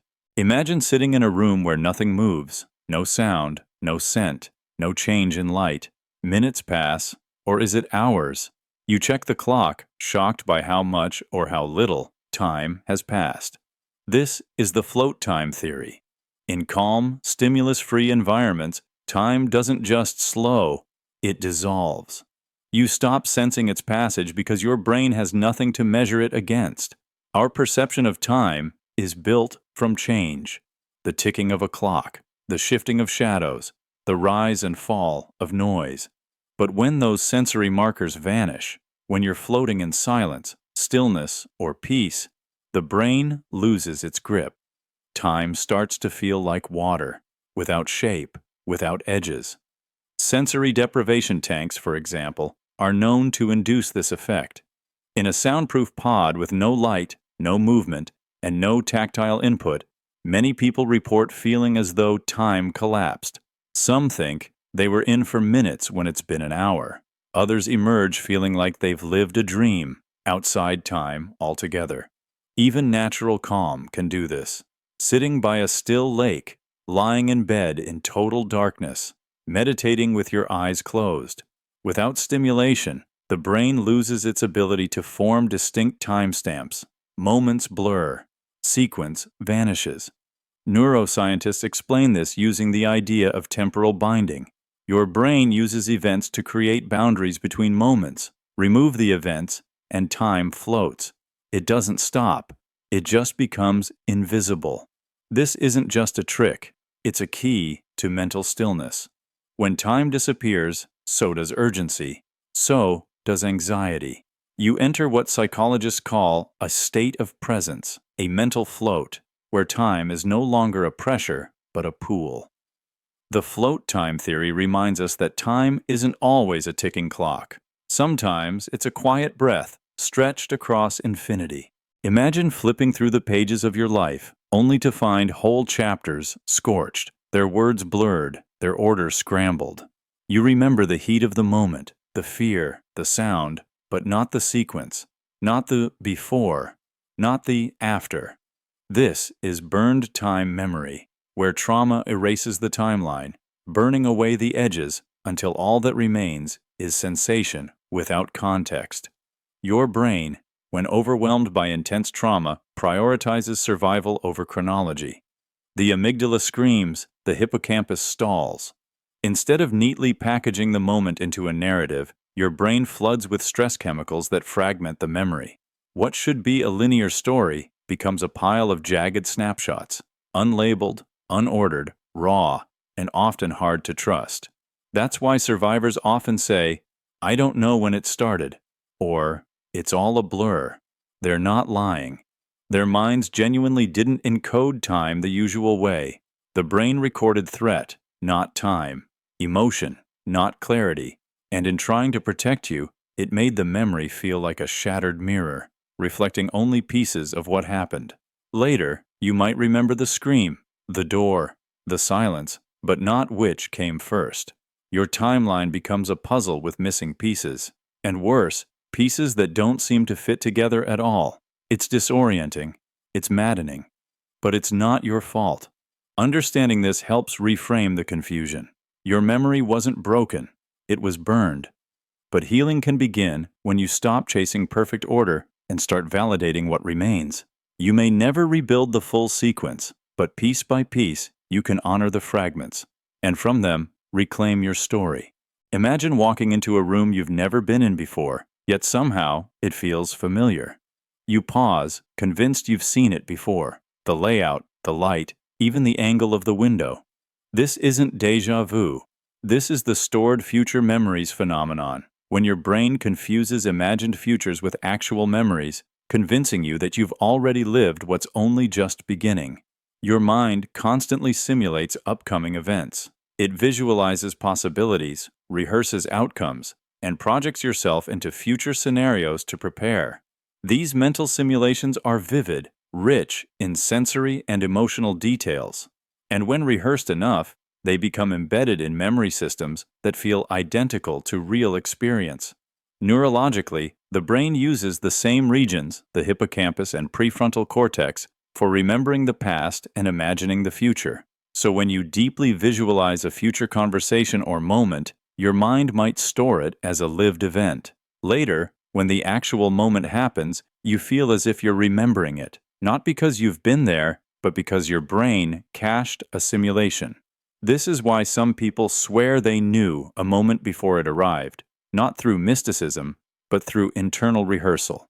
It's a side effect of being human, of preparing so vividly for life that your brain sometimes loses track of what was real and what was rehearsal. It happens in dreams, in quiet thoughts before sleep, in daydreams where you imagine success, failure, or reunions. These glimpses, built from hopes, fears, and predictions, get stored like snapshots, and when they come true, they arrive already dressed in the feeling of memory. The future in this way isn't just a concept, it's already partially stored, ready to be mistaken for memory the moment it finally arrives. What you remember isn't always the past. Sometimes, it's the future you rehearsed so well, you believed it had already happened. Imagine standing in front of a buffet, dozens of dishes, endless variety. You sample everything, moving quickly from one flavor to the next. But afterward, try to recall what you ate. The details blur. It's not that you weren't present. It's that the moment was too crowded. This is the diluted time effect. The more experiences you cram into a time frame, the thinner each becomes in memory. Your brain has limited bandwidth for encoding events. When overloaded, it sacrifices depth for coverage. So while you may have done more, you remember less. In psychology, this is tied to cognitive saturation. Your hippocampus, the memory processor, can only form detailed impressions if attention is focused. When you jump rapidly between activities, especially stimulating ones, your memory records surface impressions, not rich narratives. Think about a weekend packed with errands, social events, and entertainment. It flies by. But when you reflect, it feels strangely hollow. Each moment existed, yet none stand out. Studies show that multitasking and excessive choice reduce not just focus, but long-term recall. It's as if your life becomes a slideshow on shuffle. Many images, but no story. Contrast that with a slow day, a walk, a deep conversation, a single movie. Fewer events, but deeper memory. The timeline feels longer, full. This isn't about doing less, it's about doing deliberately. The brain remembers what you truly experience, not what you merely pass through. So next time time feels thin, ask, are you living richly or just living rapidly? Imagine flipping through your memories and realizing they're completely out of order. A breakup from years ago feels more recent than what you ate last night. A childhood moment strikes harder than an event from last week. That's not bad memory, it's the randomized memory clock. Your brain doesn't file experiences by time, it organizes them by emotional weight. We assume memory is chronological, like pages in a diary. But neuroscience tells a different story. Your mind prioritizes meaning. The more emotionally charged a moment is, the more it rises to the surface, no matter when it occurred. Mundane experiences sink, life-changing ones float. Studies show that the hippocampus, which organizes memory, and the amygdala, which processes emotion, work together to create this system. Emotion acts like a highlighter. It flags certain memories as urgent or important, pushing them to the top of your mental stack, even years later. This is why trauma feels ever-present, why embarrassment from middle school can resurface during a quiet shower, and why some memories reappear on loop. It's also why nostalgia can reduce entire decades into a single golden moment, shuffling memory into a story that feels true, even if it's not temporally accurate. Chronology is the illusion. Impact is the rule. The mind isn't a perfect archive, it's a curated gallery. Your memories are arranged not to preserve a timeline, but to emphasize meaning, survival, and emotional intensity. And this reshuffling never stops. Your brain constantly reevaluates what matters most, rewriting the past based on who you are now. So when something from years ago feels fresher than yesterday, it's not a flaw. It's your internal clock doing exactly what it was designed to do, tracking not time, but what moved you. Imagine waking up one morning with a strange heaviness in your chest. No reason, no trigger. But something in your body knows this day holds weight. Maybe it's grief, maybe it's longing, maybe it's anger. You check the calendar and realize it's the anniversary of something you'd buried. This is the phenomenon of locked emotion timestamps. Certain emotions are tagged by time itself, lying dormant until the exact internal hour strikes, like emotional clocks waiting to chime. Neuroscience shows that memory is deeply tied to emotion, and both are linked to time cues. While we often forget dates intellectually, our nervous system doesn't. Emotional memories are encoded not just with images or sounds, but with context, weather, smells, light, even the season. And when similar cues arise again, same kind of sky, same temperature, same time of year, they reawaken feelings as if no time has passed at all. Ever cried on a random Tuesday only to later remember it was the day someone left you? Or felt anxious every year during a certain month without understanding why, until a buried memory resurfaces? That's not coincidence. That's a timestamp unlocking. These moments don't just haunt, they remind, they signal where healing didn't finish, where understanding paused. But they also prove something powerful. Your mind remembers more than you think. Your body keeps the score, and sometimes it opens the archive when you least expect it. The key isn't to suppress these resurfacings, but to decode them. Ask why that day matters. Ask what still needs to be felt, processed, or forgiven. Because once acknowledged, those timestamps lose their silent power. They stop dictating your mood and start revealing your map. Locked emotion. Timestamps aren't signs you're broken. They're proof you once felt deeply. And now, your inner clock is inviting you to feel again, this time on your own terms. Imagine your life as a novel. not written in hours or minutes, but in chapters, not measured by clocks, but by turning points. A breakup, a death, a move, a moment of clarity. These don't just mark time, they reshape it. This is story-based time perception. Your brain experiences time not as a linear stream, but as a sequence of emotionally meaningful narratives. Neuroscience reveals that memory isn't stored like video. It's broken into scenes, driven by emotion and significance. The more emotionally intense an event is, the more likely it is to serve as a chapter break. These breaks create what's called event boundaries, moments that divide life into before and after, separating you from who you were then to who you are now. That's why you remember before the diagnosis or after we ended. Even mundane moments are reordered around those events. The brain prefers arcs, not timelines. It seeks plot, not precision. And when something ends, a job, a relationship, a belief, it feels like a story concluded, even if the clock kept ticking. This tendency shapes everything. When you travel, you remember the arrival and departure, not the hours in between. When you recall high school, you remember the highlights, not the calendar dates. And when something traumatic or beautiful happens, it expands its own chapter, stretching or compressing your sense of time. It also means change can feel disorienting. You don't just lose a person or a job, you lose the entire narrative arc they were part of. But knowing this gives you power. You can shape time by shaping story. You can end chapters with grace. You can begin new ones with intention. Because in the end, time isn't what passes, it's what's written. Imagine sitting alone, staring at the clock, when suddenly you feel a deep pull, like someone, somewhere, is thinking of you at that exact moment. You check your phone, and a message arrives from them. Not coincidence, this is the shared time signature. The uncanny experience of two minds syncing across distance, feeling the weight of a moment together. Time, we assume, is personal. A ticking clock we all experience separately. But science suggests otherwise. Humans are biologically wired to synchronize. Our circadian rhythms align with others. Our brain waves can harmonize during shared experiences, and even our heart rates sync when we emotionally connect. When you're deeply bonded to someone, your perception of time can actually shift in tandem. Studies show that close relationships, especially those built over years, can lead to neural coupling. Your brains begin to mirror each other, and in intense moments, grief, joy, danger, those internal clocks may fire at the same rhythm.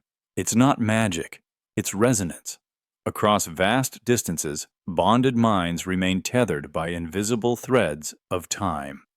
Ever had a friend call the moment you were thinking about them, or felt a wave of emotion you couldn't explain, only to learn later that someone close to you was going through something?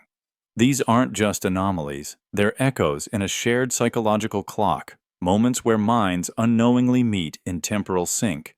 Time isn't only ticking inside your head, it flows between us, in glances, in silence, in thought. The more connected we are, the more our inner worlds attune. Your perception of time can actually stretch, contract, or freeze in the presence, or even the absence, of someone meaningful. Shared time isn't just poetic, it's neurological. And sometimes, even miles apart, you're living the same moment in perfect, invisible harmony. You don't just remember together, you experience time together, even when no one else can see it. Imagine waking up in a place where no one speaks, no texts come through, and no one's waiting for you. No appointments, no conversations, just silence, and you. At first, the stillness might feel peaceful, but as the hours drag on, something eerie happens. Time begins to warp. Minutes stretch. Days blur. You can't tell if it's morning or night. This is time drift in isolation. Your sense of time isn't just internal, it's social. We calibrate our clocks by syncing with others. Greetings, deadlines, routines, even eye contact. When those cues vanish, your brain loses its temporal compass. Studies of people in solitary confinement, Arctic research stations, or space simulations show a striking trend. Their perception of time decays.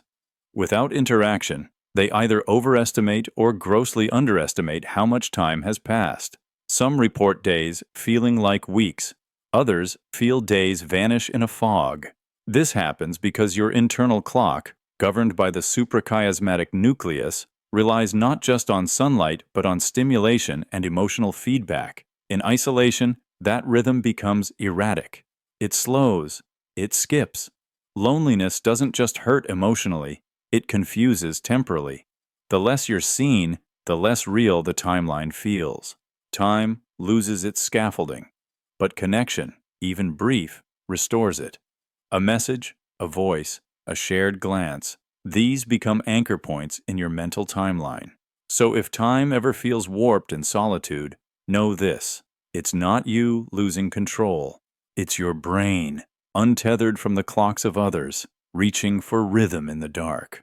Imagine knowing it's the last time, the last sunset in a city you're leaving, the final goodbye after a breakup, the end of a season that defined you. Suddenly, time doesn't stretch, it condenses.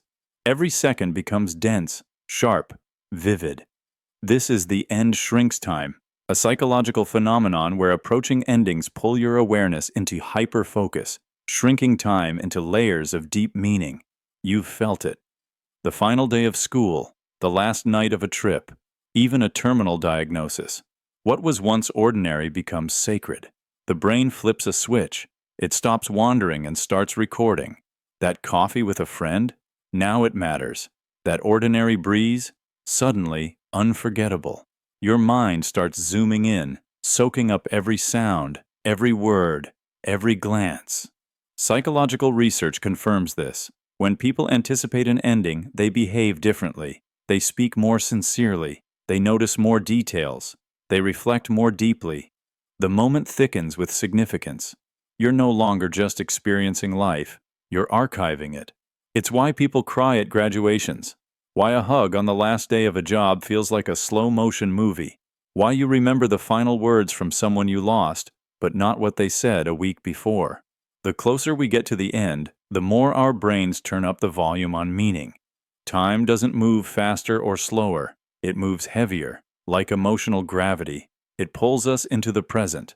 And for once, we stop scrolling, stop rushing, and actually live inside a moment. The end shrinks time not to punish you, but to reveal what you always had and never noticed. In knowing it ends, you finally learn how to be fully there. And in that final instant, time doesn't vanish. It crystallizes into something eternal. Imagine closing your eyes and getting lost in a song. Suddenly, 3 minutes feel like 30 seconds. Or maybe the music slows everything down, each second stretching like syrup. This isn't just emotion. This is rhythm programming time. Music doesn't just move you, it shapes how you experience time itself. Your brain runs on internal clocks, neural oscillators that keep track of rhythm, sequence, and duration. But these clocks are flexible. When exposed to steady beats or dramatic changes in tempo, your brain's sense of time adapts. Fast music can make time fly. Slow, ambient tones can make it feel like the world is moving underwater. This happens because rhythm locks into your brain's predictive systems. Once a beat is established, your mind starts forecasting the next one. If it arrives early, your internal clock speeds up. If it lingers, time stretches.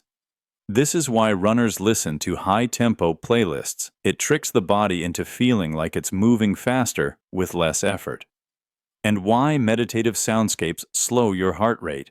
They pull your perception into stillness. Even silence between beats matters. That pause before the drop in a song, it bends time. Your brain braces, stretches the moment, and then collapses it the second the beat lands. Musicians manipulate time not just through melody, but through your biology. Rhythm is time made audible. It reaches the deepest layers of the brain, syncing motor systems, emotional centers, and temporal awareness all at once. When you dance, your body isn't just moving to music, it's moving inside a reshaped version of time. So the next time music carries you somewhere, pay attention. You're not just hearing sound, you're entering a different kind of clock. One written not in seconds, but in rhythm. Because every beat is a tick, and every melody is a map through time. Imagine time not as a ticking clock, but as water.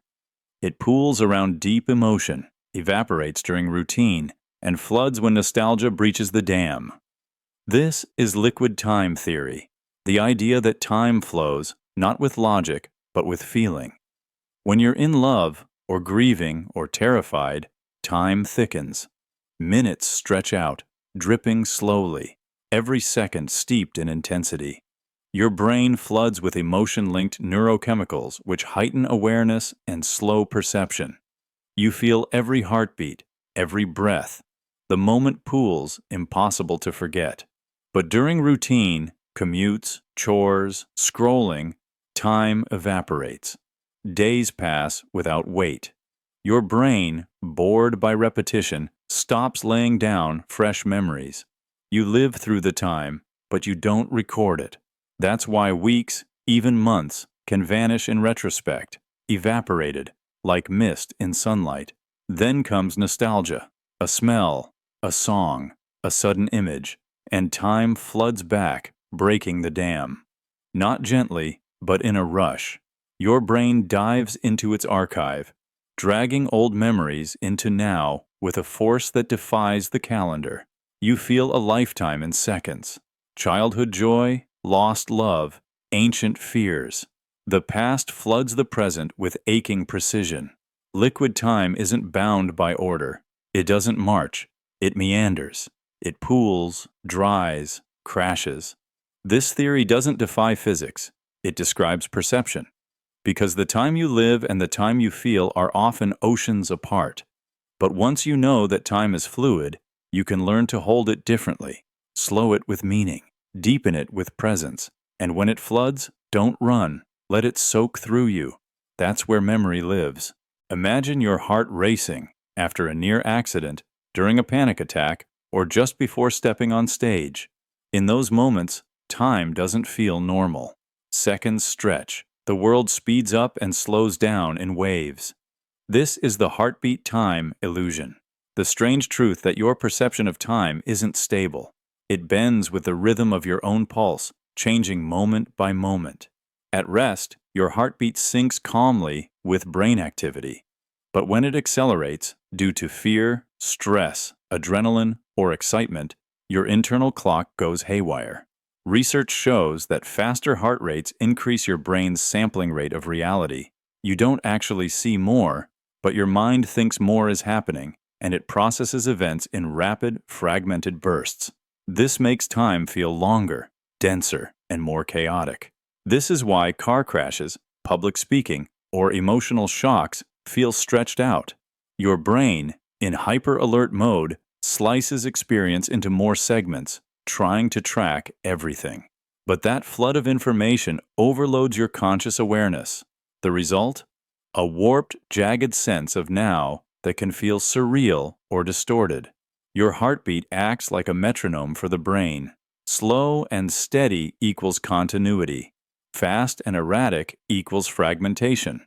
Even your brain's ability to anticipate the next moment, the very mechanism that creates the feeling of now, relies on rhythmic input from your cardiovascular system.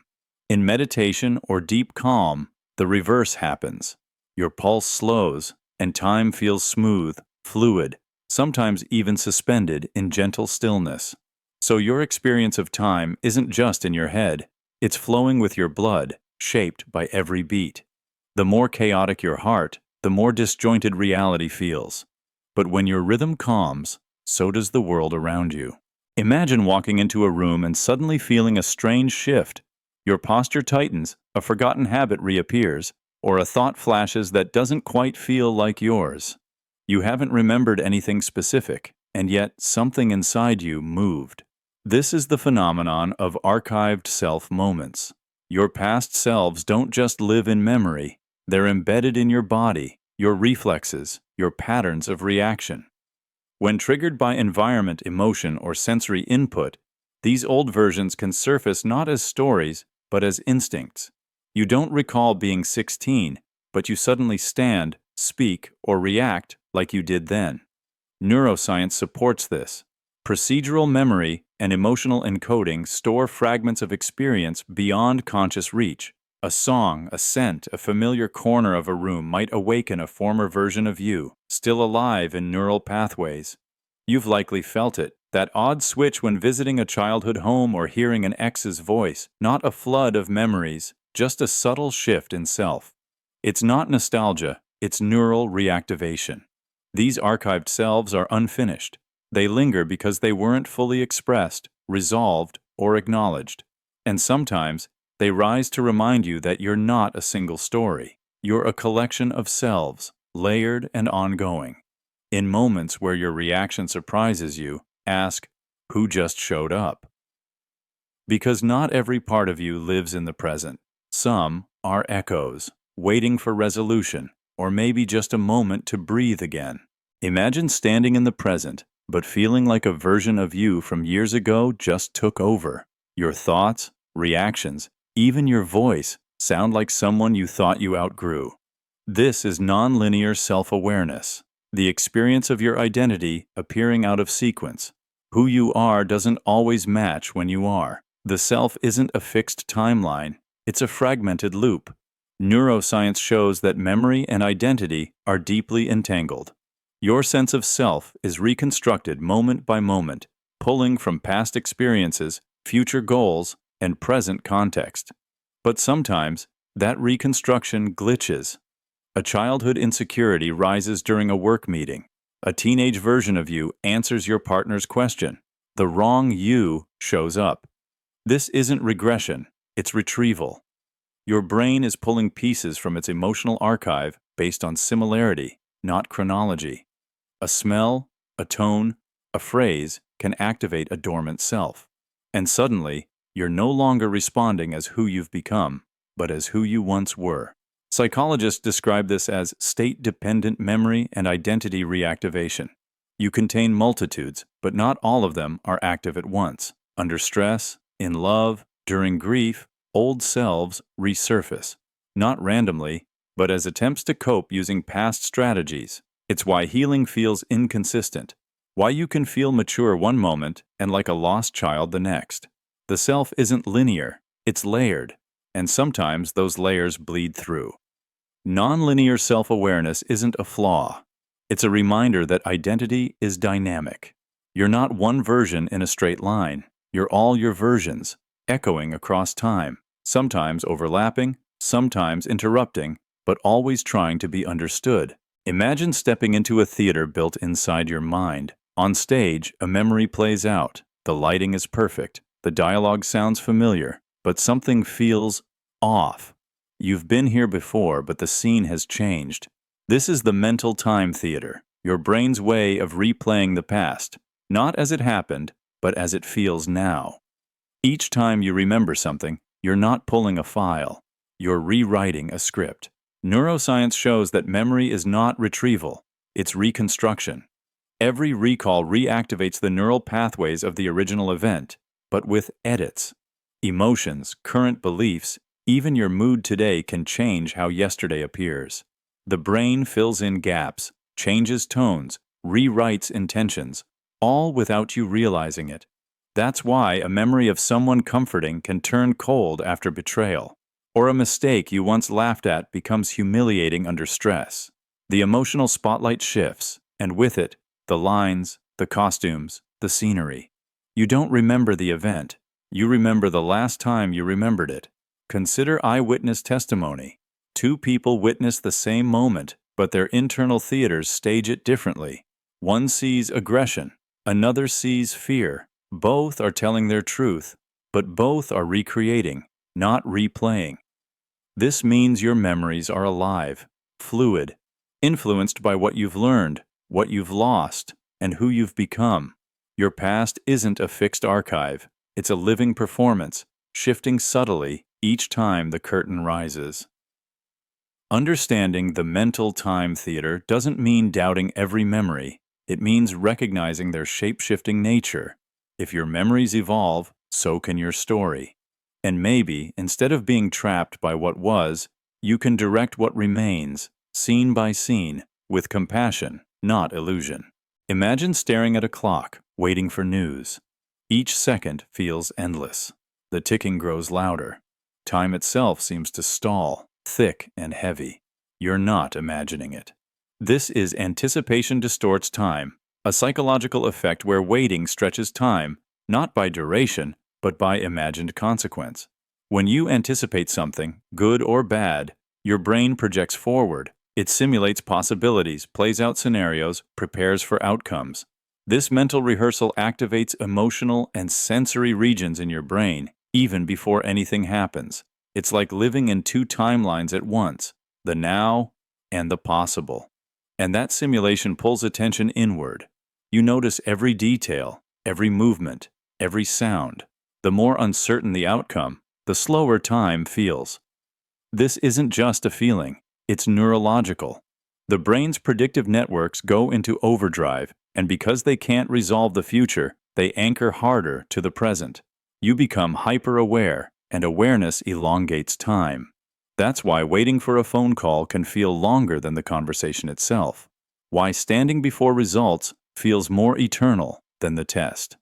The wait doesn't just cost you time, it magnifies it, stretches it, and etches it deeper into memory than the outcome ever will. But here's the paradox. Once the event arrives, time snaps back. The moment you dreaded or longed for passes in a flash. It's the anticipation, not the event, that distorts perception. Understanding this gives you power. You can't always shorten the wait, but you can change how you move through it. Redirect focus, create anchors, ground yourself, because what bends time isn't the clock, it's the weight of what could be. Imagine flipping through your life's memories and noticing something odd. You don't remember things in order. Your mind jumps from a childhood argument to a college heartbreak, then back to a fleeting smile from last week. That's not forgetfulness, it's the structural memory framework, how your brain organizes time not chronologically, but emotionally. Your brain doesn't store memories like a timeline. It builds a scaffold, an internal structure anchored by emotional intensity. Events with strong emotional weight get prioritized, reinforced, and cemented as landmarks in your personal history. Meanwhile, neutral moments, no matter how recent, can vanish entirely, stripped of significance. Neurologically, the amygdala tags emotional moments with biochemical signals, marking them as important. These signals tell the hippocampus, save this. This matters. And so, your internal archive grows not by time, but by meaning. The more emotionally intense the moment, the higher it sits in the memory scaffolding. That's why you might remember your first heartbreak more vividly than your last birthday. Why a single sentence from a teacher 20 years ago still echoes louder than yesterday's meeting. It's not about what happened first. It's about what struck deepest, what burned itself into the neural web of your identity. This framework has consequences. It can create distortions, overemphasizing painful or euphoric events while forgetting mundane truths. But it also offers power. By consciously attaching meaning, by recognizing emotional gravity, you shape what endures. Memory isn't a camera, it's a construction site, and you're the architect, deciding which structures rise and which ones fade into the dust of forgotten time. Imagine you're dreading an upcoming event, a difficult conversation, a lonely holiday, a life change you didn't choose. Now notice how, even before it happens, your mind begins adjusting the past. That trip you once enjoyed suddenly feels bittersweet. Moments that brought you peace now feel distant. This is emotional time forecasting. Your perception of time isn't linear, it loops. How you feel about what's ahead rewires how you recall what's behind. It's a survival function. If the future looks painful, your brain alters your memories to prepare, to justify, or to reduce shock.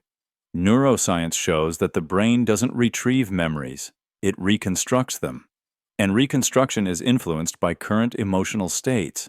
If you're anxious about tomorrow, your mind shades yesterday in darker tones. If you're hopeful, even hard memories soften. This feedback loop means that time isn't just ticking forward, it's echoing. Emotional forecasting changes what you anticipate, and that expectation reshapes your narrative in reverse. It's not fantasy, it's cognitive patterning.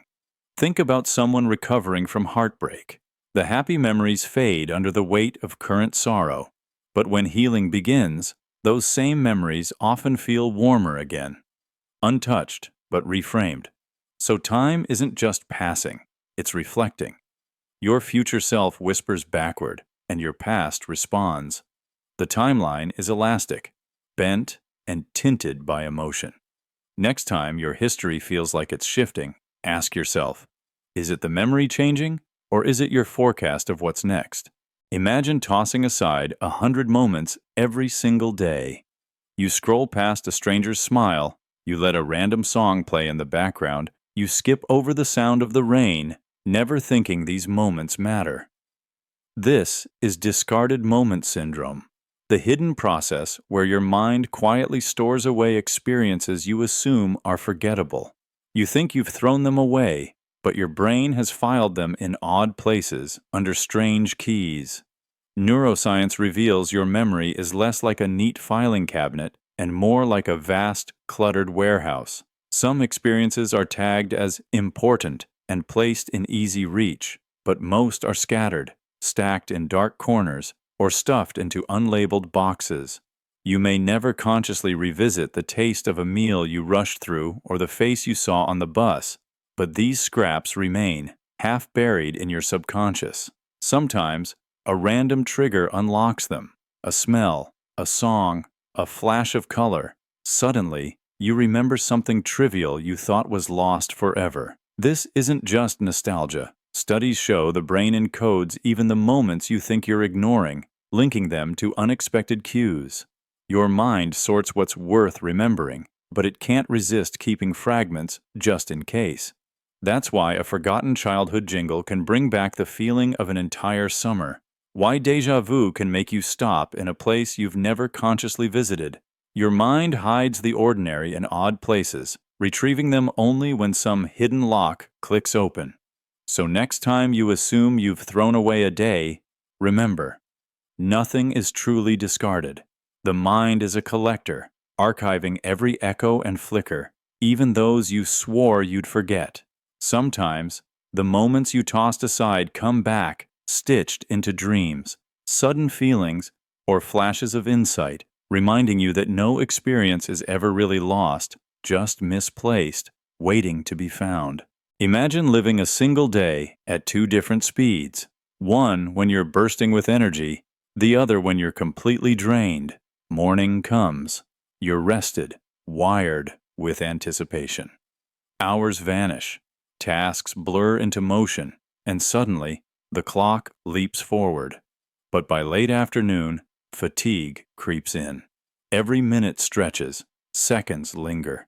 Your mind drags behind your body, watching the world slow to a crawl. This isn't just mood, this is energy shaping time. Neuroscientists know our internal clocks don't tick at a constant rate. They're calibrated by your body's energy. High energy states, like excitement, adrenaline, or creative flow, compress time. Think of a child on a roller coaster, a coder in the zone, or an athlete at peak performance. The mind narrows focus, discards distractions, and the world races by. You might swear only moments have passed, but hours evaporate. This is time flies when you're having fun, a real neurological effect. Now, flip the battery. Low energy does the opposite. Exhaustion, sadness, or illness slows everything down. Your brain becomes hyper-aware of discomfort, amplifying each second. Waiting in a hospital, sitting in a boring lecture, dragging through insomnia, the slow tick is real. Your sense of time dilates because your brain is working harder to fill the emptiness. Researchers call this the pacemaker accumulator model. Your brain counts internal pulses. High energy packs more action into each unit of time, while low energy stretches them out, creating the illusion of longer hours. It's why marathon runners experience time differently at mile 1 and mile 20. So if you ever feel your life speeding up or grinding down, check your battery. Your body is the metronome, your energy, the tempo.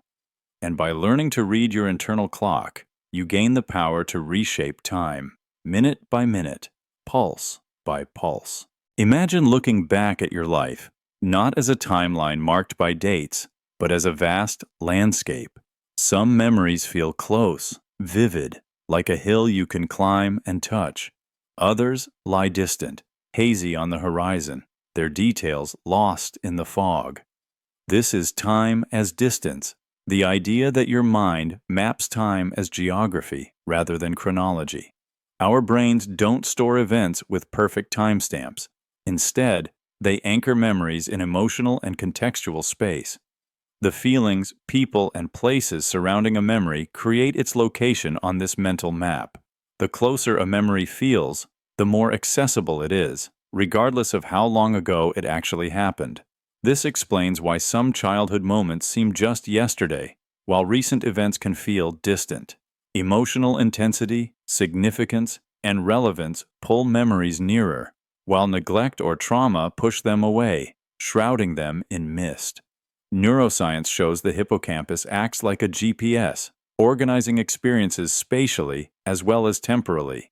The brain uses landmarks, faces, sounds, smells to plot memory routes through this mental terrain. Because time becomes geography, you navigate your past more by how far away something feels than by the actual calendar. It's why a smell can suddenly bring a distant memory crashing close, or why some painful memories remain on the far edges, almost unreachable. This perspective changes how you relate to your past. Instead of chasing dates, you explore feelings. Instead of timelines, you traverse landscapes. Because in the mind's terrain, time isn't measured by clocks, it's measured by distance. Imagine losing track of time during a deep conversation. Hours feel like minutes, and the world outside disappears. This is the conversation time leak, when words create a shared rhythm that bends the usual clock, syncing two minds in a temporal dance, dissolving the barriers of separate experiences. When we speak, our brains do more than exchange information. Neural circuits align, mirroring each other's activity. Speech triggers brainwave synchronization, a phenomenon where listeners' and speakers' minds begin to pulse at the same frequency. This neural coupling creates a shared sense of presence and timing, allowing connection beyond words and thoughts. As dialogue flows, the brain's internal clock, the mechanism that measures time, gets overridden by this new rhythm. The usual linear ticking fades, replaced by a shared pulse dictated by words, emotions, and mutual focus. Time feels elastic, stretching and shrinking based on connection, attention, and engagement. Scientists have found that deep, meaningful conversations increase this neural synchrony, allowing participants to lose themselves together in the moment. It's why we say we lost track of time talking to someone who truly understands us, because we briefly escape our own internal timelines and enter a shared temporal space. This time leak is not a glitch, but a feature of human connection. Through language, we create a temporal bridge, temporarily escaping our individual clocks and living in a shared now. In these moments, conversation isn't just talk. It's a profound merging of minds and moments, a glimpse into a collective experience where time ceases to be singular and becomes beautifully shared. Imagine suddenly feeling a rush of emotion, a scent, or a sight that pulls you back, not just in memory, but in vivid re-experience. You're not just recalling the past, you're reliving it as if the moment is playing back like a recording. This is the phenomenon of recorded past present. Your brain stores more than facts and images. It archives sensations, emotions, and even the rhythm of moments. When triggered, these fragments can flood your consciousness, creating a seamless loop between past and present. Neuroscientists explain this through the concept of episodic memory, memories that are relived with sensory and emotional detail. Unlike simple recall, episodic memory activates the same brain regions as the original experience, causing you to feel you're there again. Sometimes this replay is involuntary. A song might transport you to a summer long gone, or a scent triggers a flood of childhood scenes. Other times, it's deliberate. like closing your eyes to recall a cherished moment. This blurring of past and present can be disorienting. You may lose track of where you are in time, caught between what was and what is. Yet, it's also a profound way the mind preserves identity, stitching your story with rich emotional threads. So when you feel time looping back on itself, know it's your brain's way of replaying life's greatest recordings, not just remembering, but re-experiencing your own history. Imagine thinking of your life as a straight timeline, a perfect sequence of events, each one neatly following the last. But when you reach back, searching for a memory, you find something stranger. Your memories don't sit in order, but stack on top of each other. Childhood beside last year, yesterday's heartbreak brushing against old victories. This is threaded memory layers, the reality that your life is not a clean line, but a tangled stack of experience stitched together by fragile threads. Neuroscience shows memory doesn't file itself chronologically. The mind weaves new moments through old ones, overlaying feelings, faces, and places until it becomes a layered fabric. You remember a birthday and feel the echo of every birthday before it. An argument can pull up the emotional residue of old wounds, not because time is broken, but because the threads connecting your memories refuse to snap. Life's timeline frays with time. Details blur, dates fade, but the underlying thread, the feeling, the lesson, the meaning, remains intact. You are stitched together by emotion and significance, not by calendar dates. When the line of time starts to unravel, what keeps you whole is the thread running through all your layered experiences. That's why memories can suddenly resurface, seemingly out of place. Why a simple smell can drag you into a moment decades gone. Time doesn't erase the layers, it just pulls them looser. The timeline fades, but the thread persists, connecting who you were to who you are, and holding your story together long after the order is lost. Folds back on itself. In their face, you see the person they were years ago, but more hauntingly, you see the person you were.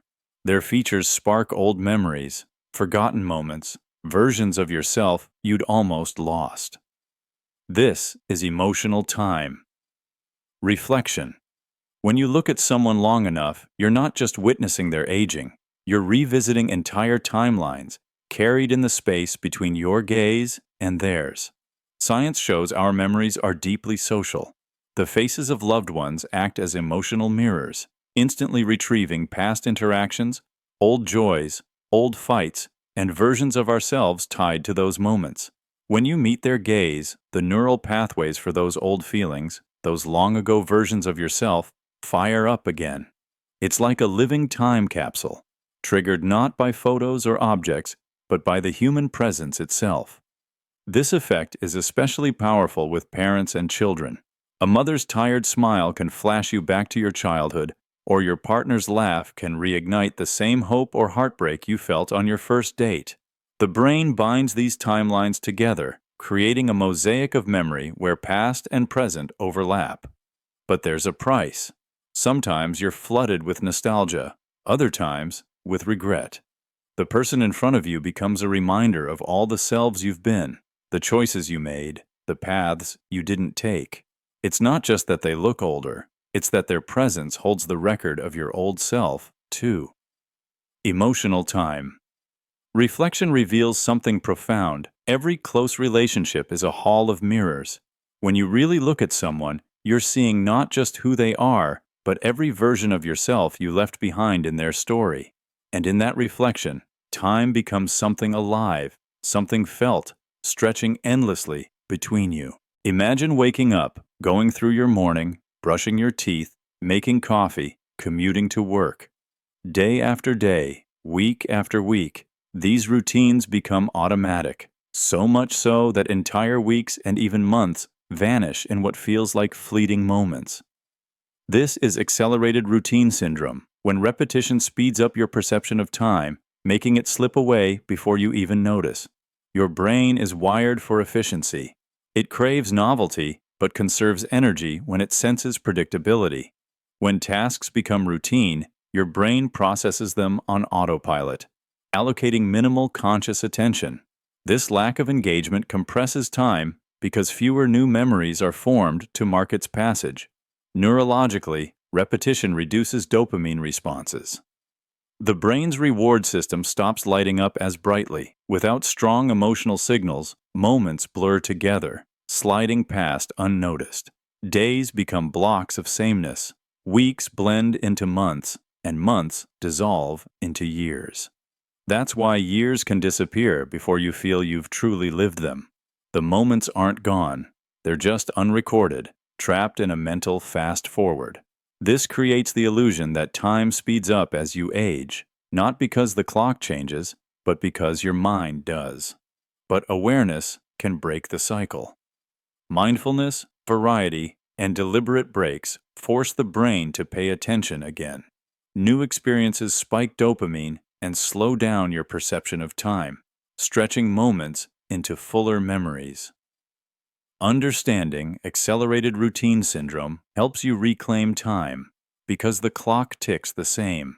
It's your mind that decides how fast it flies.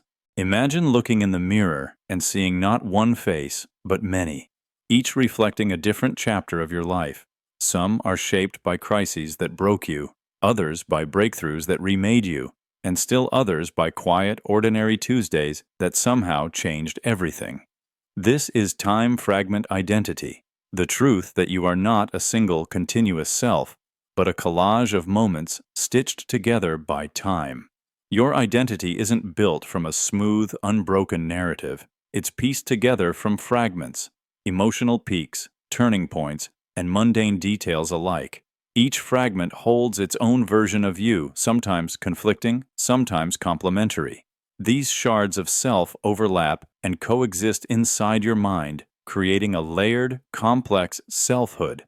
Neurologically, memories from different periods activate distinct neural networks, creating pockets of identity anchored in time and experience. Stressful events can create time capsules of self, frozen in the brain's wiring, while moments of joy or discovery weave new threads into the fabric of who you are. This patchwork of fragments is dynamic and ever-evolving. This fractured self can feel disorienting. One moment you're confident, the next uncertain. Sometimes, it's as if you're living in several times at once, switching between different yous depending on context, memory triggers, or emotion. It's a fluid dance between past and present. But this isn't a flaw, it's survival. By holding multiple fragments, you adapt, grow, and heal. Time-fragment identity means you're not fixed. You're fluid, a living mosaic shaped by all your pasts and open to new pieces yet to come. In this way, you are both your history and your becoming. Imagine riding a roller coaster of feelings, each emotion shifting your perception of time. Joy rushes past like a fast car, leaving seconds stretched thin with exhilaration. Grief moves slowly, like trudging through thick mud, every minute heavy and dense. Fear, on the other hand, can freeze time entirely, making moments stretch into eternity. This is time. As emotion ride. Your brain doesn't measure life by minutes or hours, but by moods. Each emotional state changes how fast or slow time seems to flow. When you're happy, seconds sparkle and race. When you're sad, they drag and linger. When you're scared, time halts, heightening your senses and focus. Neuroscience shows that the amygdala, the emotional center of your brain, communicates directly with your temporal lobes, the areas responsible for processing time. This emotional feedback loop means your feelings literally warp your sense of duration. Think about moments of joy, a party, a laugh with friends, a thrilling experience. These memories feel expansive, long-lasting. Contrast with grief or anxiety, where hours feel like days, each second painfully slow. Understanding this can help you navigate life's emotional highs and lows. When time feels unbearable, remember, it's not the clock, it's your mood riding the hands of time. So the next time you feel trapped in slow sorrow or racing joy, know you're on an emotional time ride, one that only you can steer. Imagine living through years of routine, work, sleep, repeat, when suddenly everything changes. You lose someone, fall in love, move to a new city, survive a disaster, or leap toward a dream. Suddenly, time doesn't stretch, time contracts. This is the compressed timeline effect, when major life changes force your mind to squeeze months and years into a handful of unforgettable hours. Everything ordinary vanishes. Your story becomes skin-tight, all the loose fabric pulled in until only the moments that mattered remain. Neuroscience confirms that emotionally charged events reshape our perception of time. When you experience a shock, tragedy, or sudden growth, your brain lights up, recording in vivid detail. The mundane days before blur out, leaving only these heightened hours, crystal clear and so dense you could live in them forever. This is why trauma or transformation can make an entire decade feel like it's been reduced to one afternoon, a single glance, a sentence you can never unhear. Think back, a hospital waiting room, the moment you heard news that changed your world, the instant you knew you'd never go back. Time shrinks, the clock still ticks, but your experience of it tightens, pulling memory in around you until it fits like a second skin. You remember the color of the sky, the trembling in your hands, every word said. The rest dissolves. Growth does this too. Falling in love, meeting your child for the first time, starting a new chapter. Suddenly, what once spanned years is compacted into the electricity of a moment. That's the compressed timeline effect. Major change squeezes time, leaving you with a story where everything ordinary is gone, and all that's left is the pulse of memory, pressed right up against your heart. Imagine trying to reconstruct your own past, not as a seamless movie, but as a constellation of bright, numbered points in a sea of darkness. You remember your birthday parties, the date of your first heartbreak, the day a loved one died. But what about the days in between? The thousands of ordinary afternoons, the uncounted hours of drifting, waiting, or wandering. They slip away, impossible to recall, like mist on a lake. This is the measured memory theory. Your brain favors what it can count, what it can measure. Everything else floats untethered, fading fast. This isn't just a quirk. Neuroscience shows that our brains are wired to anchor memories to events with fixed markers. Dates, times, anniversaries, deadlines, anything measurable. These anchors create islands in the ocean of forgetfulness, places where the mind can dock, orient, and feel a sense of narrative. That's why you remember New Year's Eve in sharp detail, but not the random Tuesday a month before. The brain does this because measurement gives structure to chaos. Numbered memories can be retrieved, compared, and retold. They become milestones, reference points to map the flow of time. Without them, experiences blur together. The mind struggles to assign them value, so they're left behind. But there's a downside. Most of life isn't measured. The real substance of your existence, the quiet moments, the glances, the long walks, the everyday love, doesn't come with a date or a headline. These moments fade first, not because they weren't meaningful, but because the mind had nothing to pin them to. So, if you ever wonder why your life feels fragmented, why the years seem to collapse into just a few memorable dates, remember this: your mind is counting. What it cannot count, it struggles to keep. But sometimes, it's those drifting, measureless moments that hold the deepest meaning, waiting quietly, just out of reach. Imagine suddenly catching a scent, a familiar perfume, fresh rain on dry earth, or your grandmother's cooking. Or hearing a song you haven't heard in years, and instantly, you're not just remembering, you're reliving.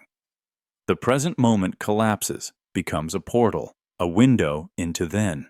This is a real, scientifically proven phenomenon, where certain smells and sounds punch holes through time, bridging past and present with intense clarity.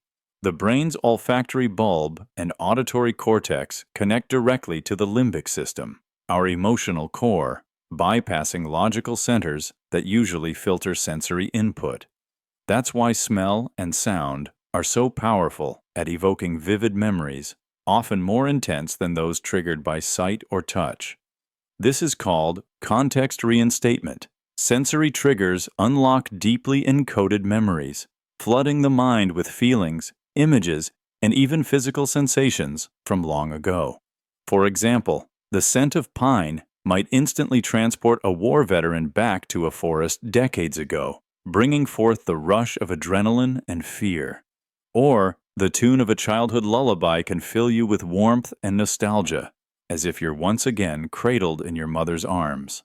Neuroscientists have shown that these sensory memory flashbacks aren't just mental snapshots. They can change brain activity and even influence emotions and behavior in the present. The window into then is as real neurologically as any current experience. These moments can be joyous or painful. A song can bring back a lost love, or a smell can reopen an old wound. But either way, they remind us that time isn't a straight line. It's fluid, layered, and malleable. So when you unexpectedly catch a whiff of something familiar or hear a haunting melody, don't shy away. Step through that window, because sometimes then isn't just in your past. It's here, alive within you. Imagine staring so intently at a single moment that everything else fades away.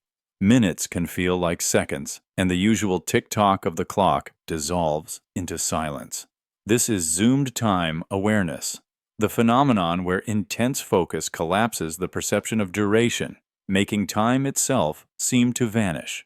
When you concentrate deeply, your brain filters out distractions, narrowing attention until only the present exists. Precision replaces the usual flow of time.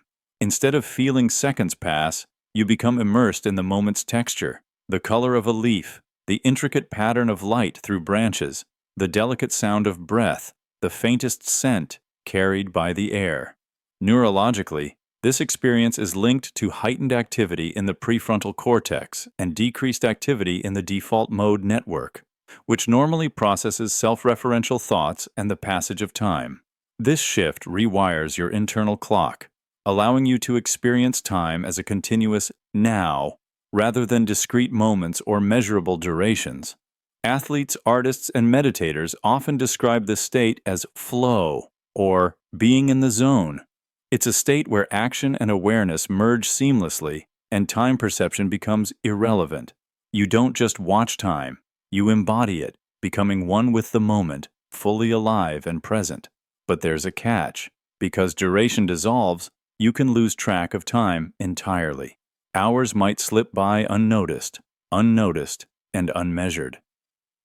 In zoomed time awareness, time doesn't just pass, it disappears, leaving only pure, vivid presence, a timeless immersion that feels both fleeting and eternal, a paradox of experience. Imagine your life as a movie, one you're constantly editing. Every memory you keep fits the story you tell yourself about who you are. But what about the details that don't fit? They slowly fade away, erased by time's invisible editor. This is scripted time narrative. Your brain isn't a perfect recorder. It's a storyteller, selecting and shaping memories to maintain your sense of identity and coherence. When a detail contradicts your narrative, your mind quietly removes or changes it, sometimes without you even noticing. Psychologists call this confirmation bias in memory. It protects your self-image but can distort reality. Over time, memories become less about what happened and more about who you believe you are. Think of someone who remembers only the good parts of a failed relationship, ignoring the fights and pain. Or someone who recalls their childhood as perfect, even if it wasn't. Their story matters more than the full facts. Neuroscience shows that memory is malleable, constantly reconstructed. Each recall rewrites the past, reinforcing the version that fits your personal script. This editing isn't deception, it's survival. Our brains need a consistent story to function. But it's a reminder, your memories are not absolute truth. They're the story you've chosen to keep. So next time you question your past, ask, am I remembering or scripting my own history? Imagine moving through your day, but you can't stop replaying a mistake from the past, a missed chance, a harsh word, a road not taken. The urge to fix it gnaws at you, looping through your mind, hijacking your focus. This is the fixer time response, when your need to repair the past slows your perception of the present, stretching seconds and minutes into aching echoes. Your brain gets stuck in a repair loop, oscillating between what was and what is. Time bends forward and back, refusing to move cleanly ahead. Neuroscience shows that rumination, repeatedly revisiting regrets, activates the same brain circuits as real-time problem-solving. But because the past can't be altered, your mind never finds closure. It keeps cycling, trapping you in a slow-motion now, where every moment is distorted by what you wish you could change. You might notice the world around you blurring, sounds dulling, your sense of now fading. Hours drag. The present feels thick, heavy, as if every thought has to push through molasses. You lose time to the past, yet you're not really there. You're not fully here either. Sometimes, this loop is protective. Your mind believes that if it can just solve the riddle of regret, it can heal you. But real relief comes only with release, accepting that some things can't be fixed, only lived with. The fixer time response shows how powerful your longing for resolution is. When you finally let go, time snaps back into place. Suddenly, the present feels lighter. The future becomes possible again. But until you release the past, time stays tangled, stretching, looping, and refusing to let you move on. Imagine standing in the middle of your life, feeling like you've been here before. Maybe it's a mood, a challenge, or a sudden longing you can't explain. You scan your memories, searching for what's repeating, but there's no clear event. This is the carousel time cycle. It's not life looping. It's your mind reconstructing cycles out of familiar emotional weather. Neuroscience suggests the brain is wired to find patterns even where none exist. When we encounter certain feelings, restlessness in spring, melancholy in winter, that creeping nostalgia every autumn, our mind recalls similar states from the past. The result? Emotional déjà vu. You believe the phase is recurring, but what's returning is the echo of old feelings, not the actual events. Think about the cycle of motivation and burnout. It's not always the same work or problem, but the emotional temperature feels identical, so your brain flags it as a return. Or relationships, where you find yourself falling into familiar roles, reacting as if history is repeating, simply because the emotional weather matches an old season.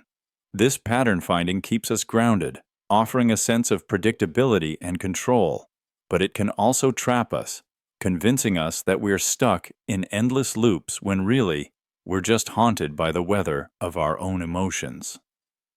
Breaking the carousel time cycle means seeing feelings for what they are, patterns shaped by memory, not prophecy. Next time you feel that cycle tightening, ask yourself, is it truly repeating, or is your mind making sense of now by reaching for echoes of then? In recognizing the difference, you unlock the power to step off the carousel and walk a new path, no longer bound by yesterday's forecast. Imagine staring into a pot of boiling water. As bubbles rise and steam escapes, the clear liquid becomes turbulent, its shape lost in the froth and haze. This is what happens to many of your old memories, a phenomenon we can call boiled memory syndrome. Over time, the sharp details of past events blur and distort, leaving behind only the emotional essence, the steam that lingers in your mind. Memory isn't like a perfect photograph stored safely in a vault. Instead, it's reconstructed each time you recall it, filtered through layers of new experiences, emotions, and perceptions. Like boiling water, the more you revisit a memory, the more its form dissolves. The faces, places, and specifics fade, but the feelings attached, joy, sorrow, fear, love, remain vivid and intense. Scientists explain this through the nature of neural plasticity, the brain's ability to reshape and rewire connections. When memories are retrieved, they enter a malleable state, susceptible to alteration or degradation. The emotional centers, however, imprint more deeply and resist fading, keeping the steam alive long after the original event's clarity has evaporated. For example, you might struggle to recall exactly what was said during a childhood birthday party, but the warmth and happiness of that day still wash over you. Or, painful moments may be hazy in detail, but sharply etched in how they made you feel. Boiled memory syndrome reminds us that while facts may fade, emotions endure. They become the true markers of our past, shaping who we are today in ways that clear images never could. Imagine staring at a clock, counting seconds as they tick by. Each moment becomes a number, a measurement. But strangely, the more you measure time, the less it feels real. This is measurement creates illusion, the paradox that quantifying time strips it of its lived essence, turning experience into abstraction and distance. When you focus on measuring time, you distance yourself from the present moment. Seconds are counted, not lived. Your mind shifts from immersion to cold observation, watching time as an external force rather than feeling it flow naturally through you. Neurologically, this shift activates brain regions involved in analysis, control, and judgment, reducing engagement of sensory and emotional networks. The raw, qualitative sense of time is replaced by a cold, mechanical metric. Time becomes an object, something to be controlled, segmented, or managed, rather than a living dimension you inhabit. This illusion creates anxiety and detachment. The more you try to control time, through clocks, schedules, and timers, the more it slips through your fingers. You chase a moving target that cannot be caught.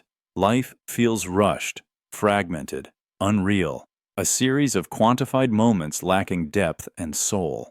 Paradoxically, when you stop obsessing over measurement, when you let go of the clock, you begin to live time more fully. Moments regain texture, depth, and meaning. Time isn't lost, it's finally found, not in numbers, but in vivid lived experience, in the flow of life itself. Measurement creates an illusion, but presence reveals reality. Time is not a number to be tracked, it's a world to be entered, a dimension to be lived. Imagine walking through a familiar room and suddenly forgetting why you entered, or a whole stretch of days in your past feels blank, like a trapdoor opened and swallowed them. These aren't signs of trauma or loss, they're trapdoor time gaps. Your brain is constantly working to keep you moving forward, not stuck in the past. When memories become irrelevant or distracting, it quietly reallocates them, hiding them away so you can focus on the present and future. Neuroscience suggests this is an adaptive process. The brain's pruning mechanisms remove unnecessary data, freeing up mental space and energy. This isn't forgetting, it's efficient memory management. Consider someone who survived a stressful period but remembers little of it. Their brain blocked out those days, not because of trauma alone, but to protect their ability to function and grow. These gaps can feel unsettling. You might question your sanity or fear loss, but they're your mind's way of preserving balance. So if you encounter a trapdoor in your timeline, remember, it's not a failure. It's your brain's silent effort to keep you moving forward, protecting your well-being one memory at a time. Imagine standing at the edge of a cliff, watching lightning strike, or hearing news that splits your life in two. Suddenly, the world stops.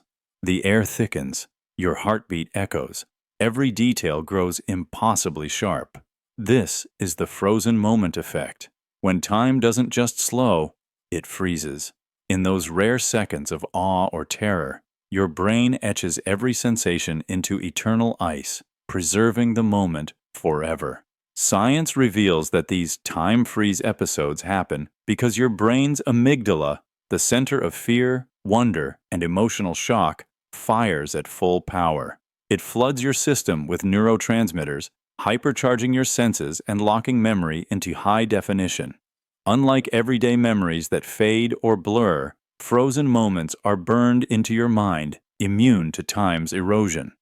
Think about the seconds before an accident, the instant you met someone who would change your life, or the first glimpse of something truly beautiful or terrifying.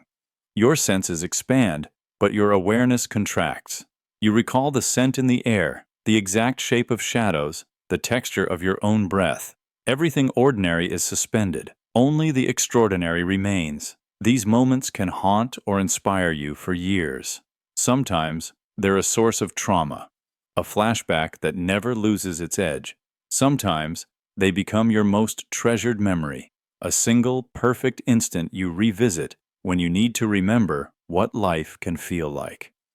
The frozen moment effect proves your mind knows how to protect what matters. When time freezes, you become eternal, even if just for a second, etched forever in the brain's secret vault of ice. Imagine a memory that loops in your head like a scene from a film you can't turn off. You're walking down a hallway, reliving a conversation, or replaying a decision, again and again. It's not nostalgia. It's not even pleasure. It's a haunting. These are your mind's rewatchable life clips. And the strange thing? They're almost never your best moments. They're the ones that felt unfinished. Neuroscience shows that our brains have a bias for incompletion. It's called the Zeigarnik effect. When something is unresolved, an argument, a missed opportunity, a word left unsaid, your mind marks it as unfinished business. Like a video that didn't reach its ending, the brain keeps returning to it, hoping to tie up loose ends, to write a better ending, to find closure that never came. Maybe it's a fight with someone you loved, a chance you didn't take, or a goodbye that felt too abrupt. Every replay is your mind's attempt to rewrite the script, to discover the version where you finally said what you meant or did what you were too afraid to do. It's both a curse and a clue, an invitation to look closer at what your heart still wants resolved. But the more you replay, the less real it becomes. Memory blurs with imagination. You edit the dialogue, shift the scenery, swap regret for courage, hoping this time the ending feels right. Yet when the reel stops spinning, reality remains unchanged. You're still living in the present, haunted by what's unresolved. So, if you find yourself stuck in a rewatchable clip, ask what it needs. Closure? Forgiveness? A new chapter? These loops aren't punishment. They're your mind's way of urging you to finish the unfinished.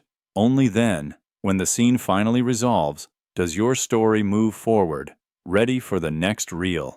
Imagine flipping through the years of your life like files in a cabinet. Most years are scattered, open, filled with vivid memories you can recall easily. But some years feel locked away, boxed so tightly that no matter how hard you try, the memories stay sealed, inaccessible. This is boxed year syndrome, a psychological phenomenon where certain periods of your life are mentally archived behind invisible barriers. Your brain files experiences based on emotional impact, significance, and sometimes trauma. When a year or phase feels overwhelming, confusing, or painful, your mind can protect you by compartmentalizing it, hiding the memories in a mental vault. These boxed years might appear as blanks in your timeline, gaps where details fade or vanish altogether. But this box isn't permanent. Sometimes a scent, a song, or a familiar face can break the seal, flooding you with memories locked away for years. The sudden surge can be overwhelming as years of emotions, lessons, and events rush back in a tidal wave. Neuroscience suggests this compartmentalization is a coping mechanism, helping maintain mental balance when confronting too much at once. Yet it also means parts of your life stay out of reach until the right trigger reopens the box. Boxed year syndrome reminds us that memory isn't linear or complete. It's selective and protective. And sometimes, healing begins when you find the key to unlock your own past. Imagine holding a worn-out photograph or a faded ticket, feeling an unexpected rush, not of nostalgia, but of something alive. This is the power of time-linked objects. These items aren't just souvenirs. They're living doorways to memory, portals that connect you to moments, emotions, and selves that still exist somewhere within you. You don't keep objects simply to remember. You keep them because they carry a vibrational essence, a living trace of past experience. The object holds a fragment of time, anchored in physical form, and when you touch it, you momentarily step back into that moment, reliving its emotional truth, as if time folds in on itself. Neurologically, sensory input from these objects activates memory networks in the brain, particularly those tied to emotion. The object acts as a cue, triggering vivid recall, not just facts, but feelings, scents, sounds, and even the sense of presence that existed then. It's as if the object carries an imprint, a living memory embedded in matter. This is why some objects feel almost alive, pulsing with unseen energy. They aren't static relics, but active participants in your ongoing story. They remind you that the past is never truly gone. It lives intertwined with the present, bridging moments across time. But this connection can also be bittersweet. Time-linked objects can anchor you, but they can also trap you in loops of memory. They demand presence, invite reflection, and sometimes ask you to confront what time has layered beneath their surface. In this way, your belongings aren't just things. They're living witnesses, doorways to your temporal self, and keys to unlocking hidden moments of your life. Silent storytellers bridging the gap between who you were and who you are. Imagine sharing a story with a friend, only to realize your memories don't match. You remember details one way, they recall them differently. This isn't lying, it's networked memory loops at work. Each person's memory is a unique network, shaped by their emotions, experiences, and perspectives. When two networks interact, the loops don't always sync perfectly. Emotional sequences, context, and personal history cause memories to diverge. Neuroscience shows that memory isn't static. It's a dynamic, reconstructive process influenced by feelings and social context. When you recall a shared event, your brain rewires the memory, colored by current emotions and viewpoints.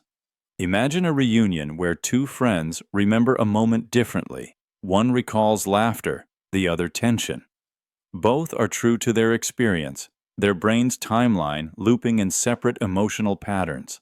This divergence isn't deception.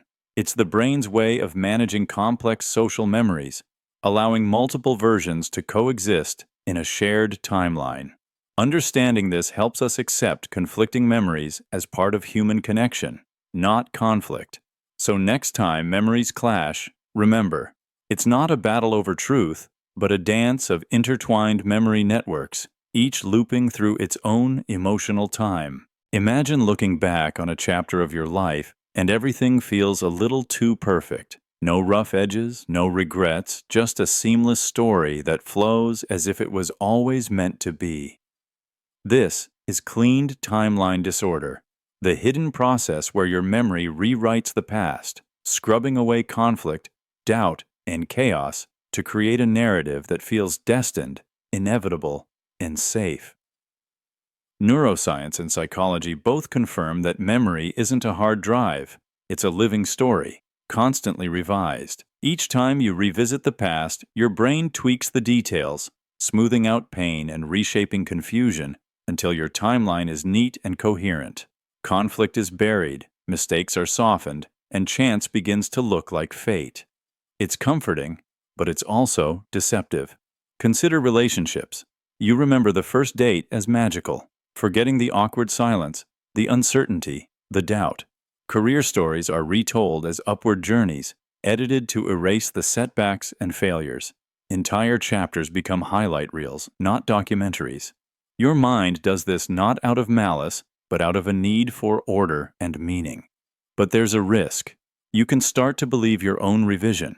The timeline feels real, but it's a cleaned script, not the messy truth. Growth, healing, even self-awareness require seeing the stains, not just the shine.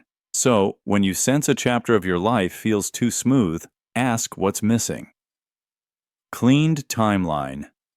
Disorder isn't failure. It's a psychological defense, but the real story, with all its grit, is where your power and humanity truly live. Imagine waking up one morning with a heavy sadness you can't explain. Everything in your life seems normal, but your mood is tinted gray. It feels as if a storm has passed through your heart without warning. You search for a reason, but there's nothing in the present that fits. What you're feeling isn't about now. It's a past emotion, an echo, quietly triggered by your mind's hidden calendar. This is time-triggered sadness. Science reveals that our brains are wired to link emotions with moments in time. When you experience something deeply, loss, heartbreak, disappointment, your mind not only records the feeling, but also stores the date, the weather, the season, the way the air felt on your skin. Even years later, when that internal anniversary arrives, your body and brain can bring the emotion back, often before you consciously remember why. It's why you feel a wave of grief each year, around the time someone you loved left, or a low, restless ache on the anniversary of a loss, even if you're not thinking about it. Sometimes it's subtle, a mood, a dream, a tension you can't name. Other times it knocks the wind out of you. The calendar flips, the same internal hour strikes, and the old feeling emerges like a ghost. Time-triggered sadness isn't a flaw. It's evidence of how deeply you once felt, and how your mind honors your hidden history. If you notice this wave, don't fight it. Ask yourself, what is my body remembering? What do I need to feel, or release, or honor? In facing these echoes, you reclaim your story from the past. And little by little, you teach your mind to let go. So when the next anniversary comes, you're no longer trapped in the old storm, but standing in the calm after. Imagine a sudden, brilliant flash, a lightning strike in the sky, or a blaring siren breaking the silence. In that instant, time seems to slow, stretching each millisecond into eternity. This is bright flash time stretch, a real neurological effect where sensory overload warps your perception of time, much like gravity bends light in space. When intense stimuli flood your senses, your brain responds by heightening focus and sharpening awareness to process the event. The amygdala triggers a surge of adrenaline and stress hormones, boosting neural activity. This accelerates memory encoding, making every detail hyper-vivid. As a result, moments feel elongated, seconds stretch out like elastic. Your mind captures a flood of information, from the shimmer of light to the tiniest sound, freezing time from your perspective. This phenomenon isn't just anecdotal. Studies show that during accidents or emergencies, people often report time dilation, recalling events in painstaking detail. It's your brain's survival mechanism, allowing you to react faster and remember crucial details. Bright flash time.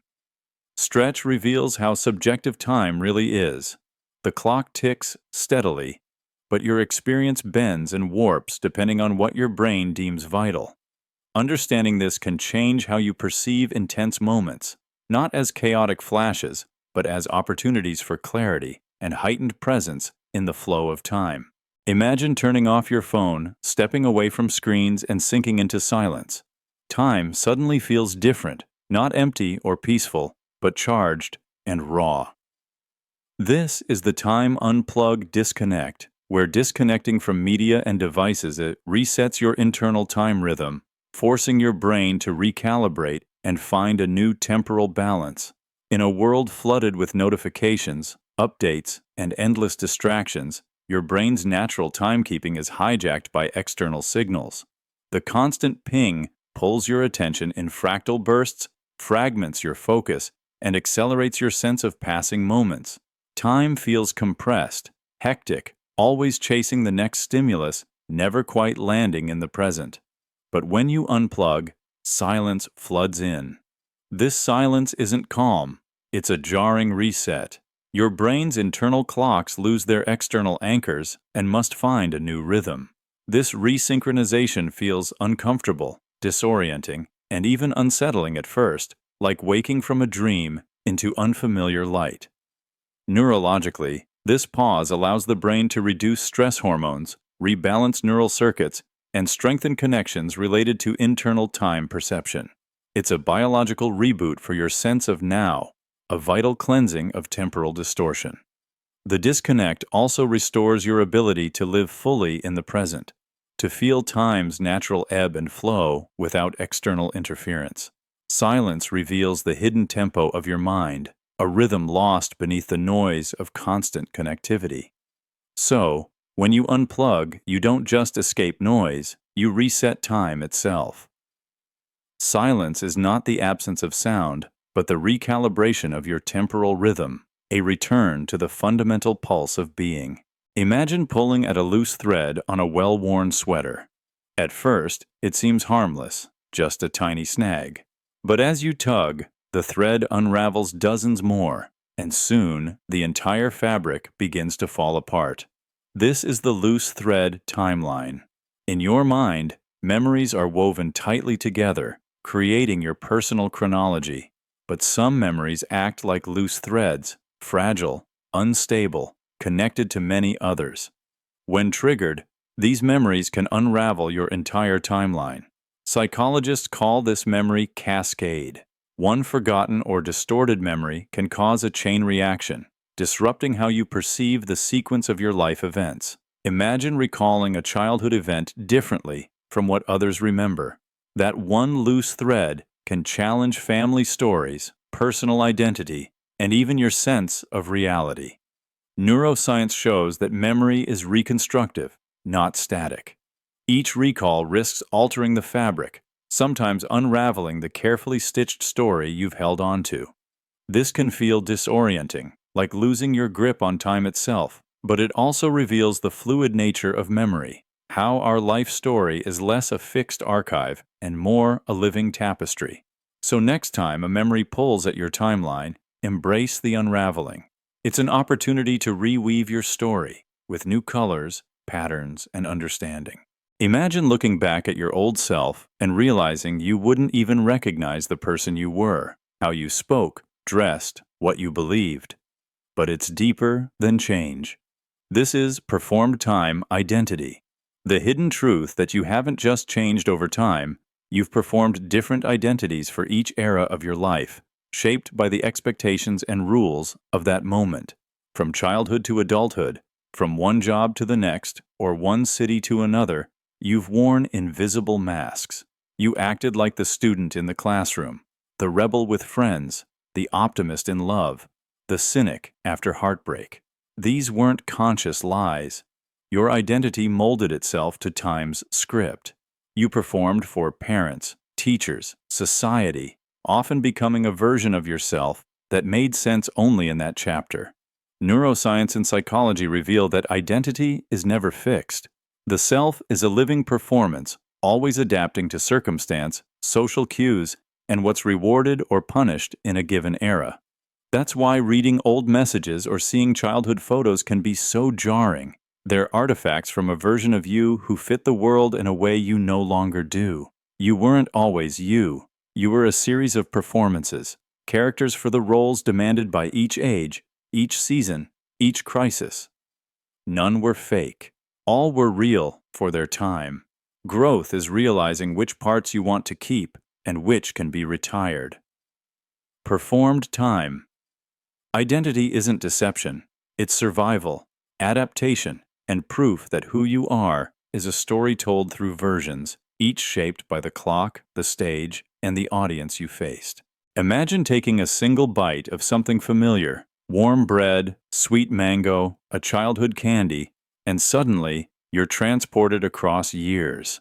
The room around you dissolves.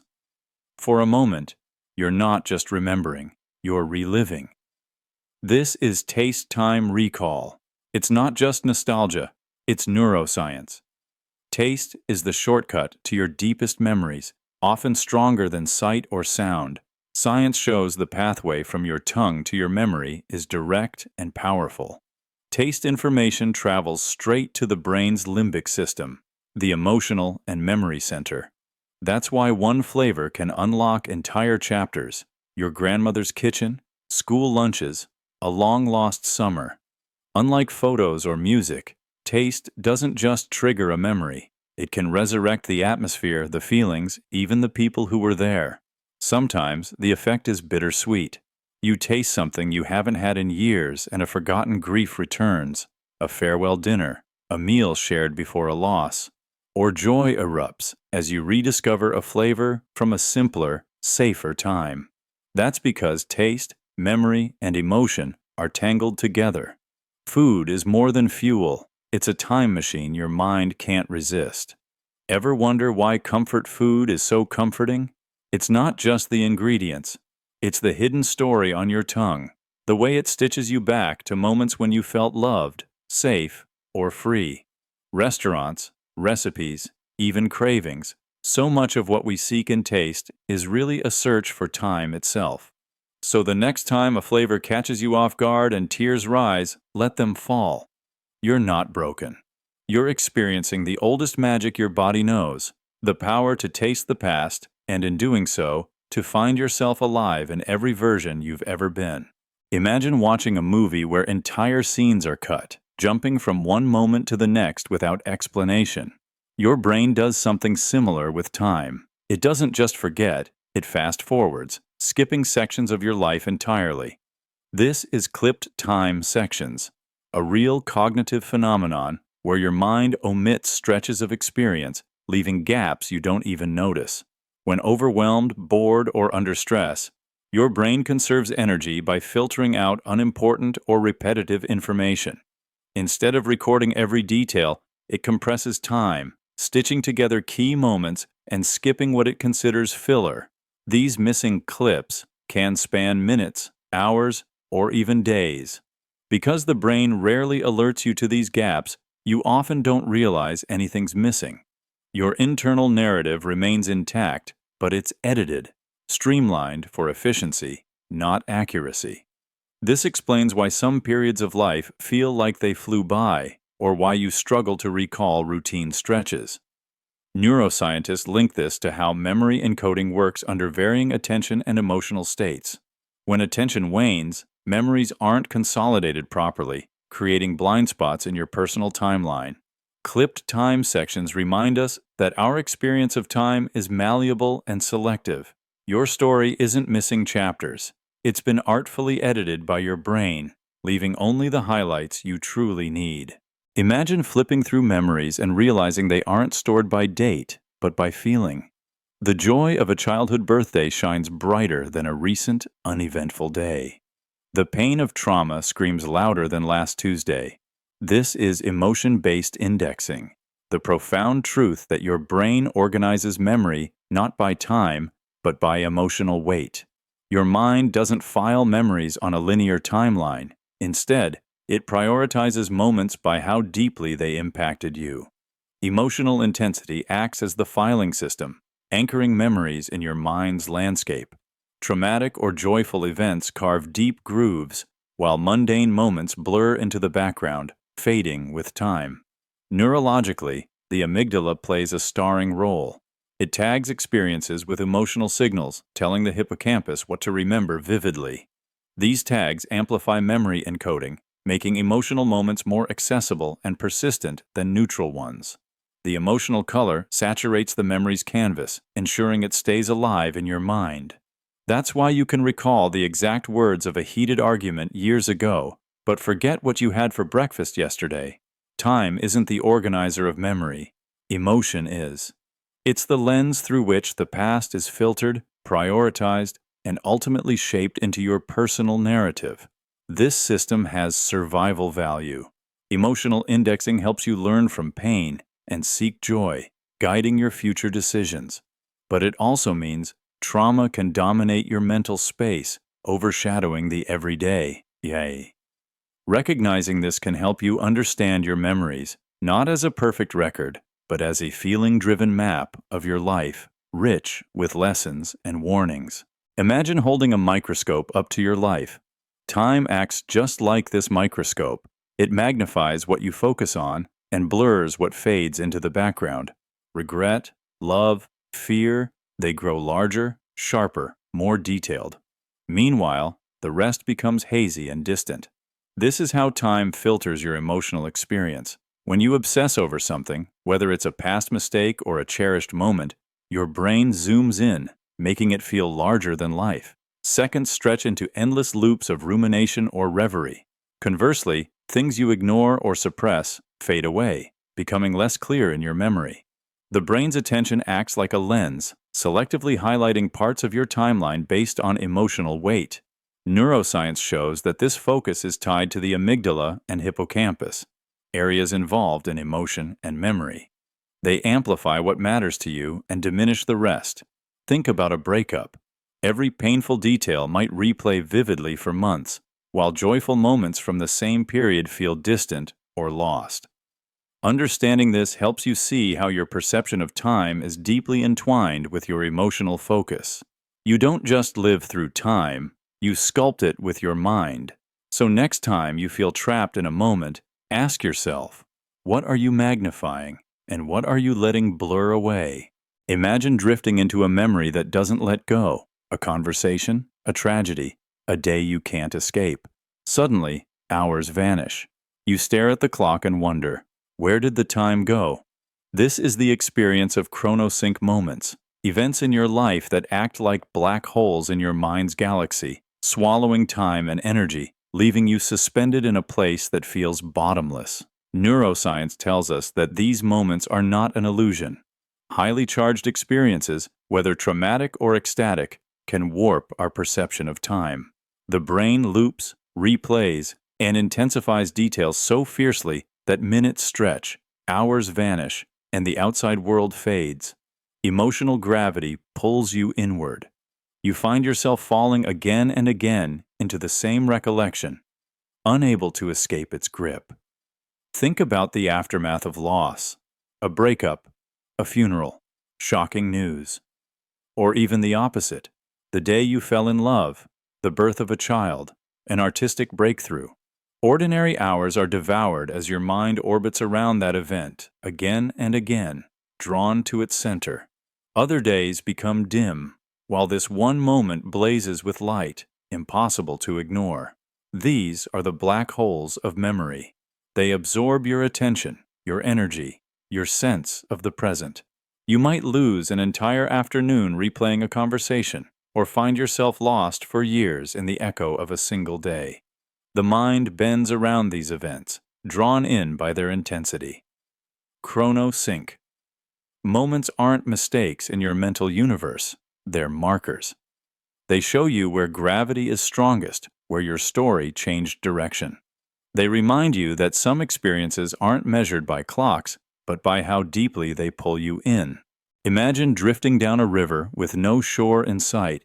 The water carries you forward, always moving, never pausing. Now, picture reaching out and grabbing a branch, a scent, a sound, a flash of light. Instantly, you stop drifting. For a moment, you're anchored, held in place by a single sensation.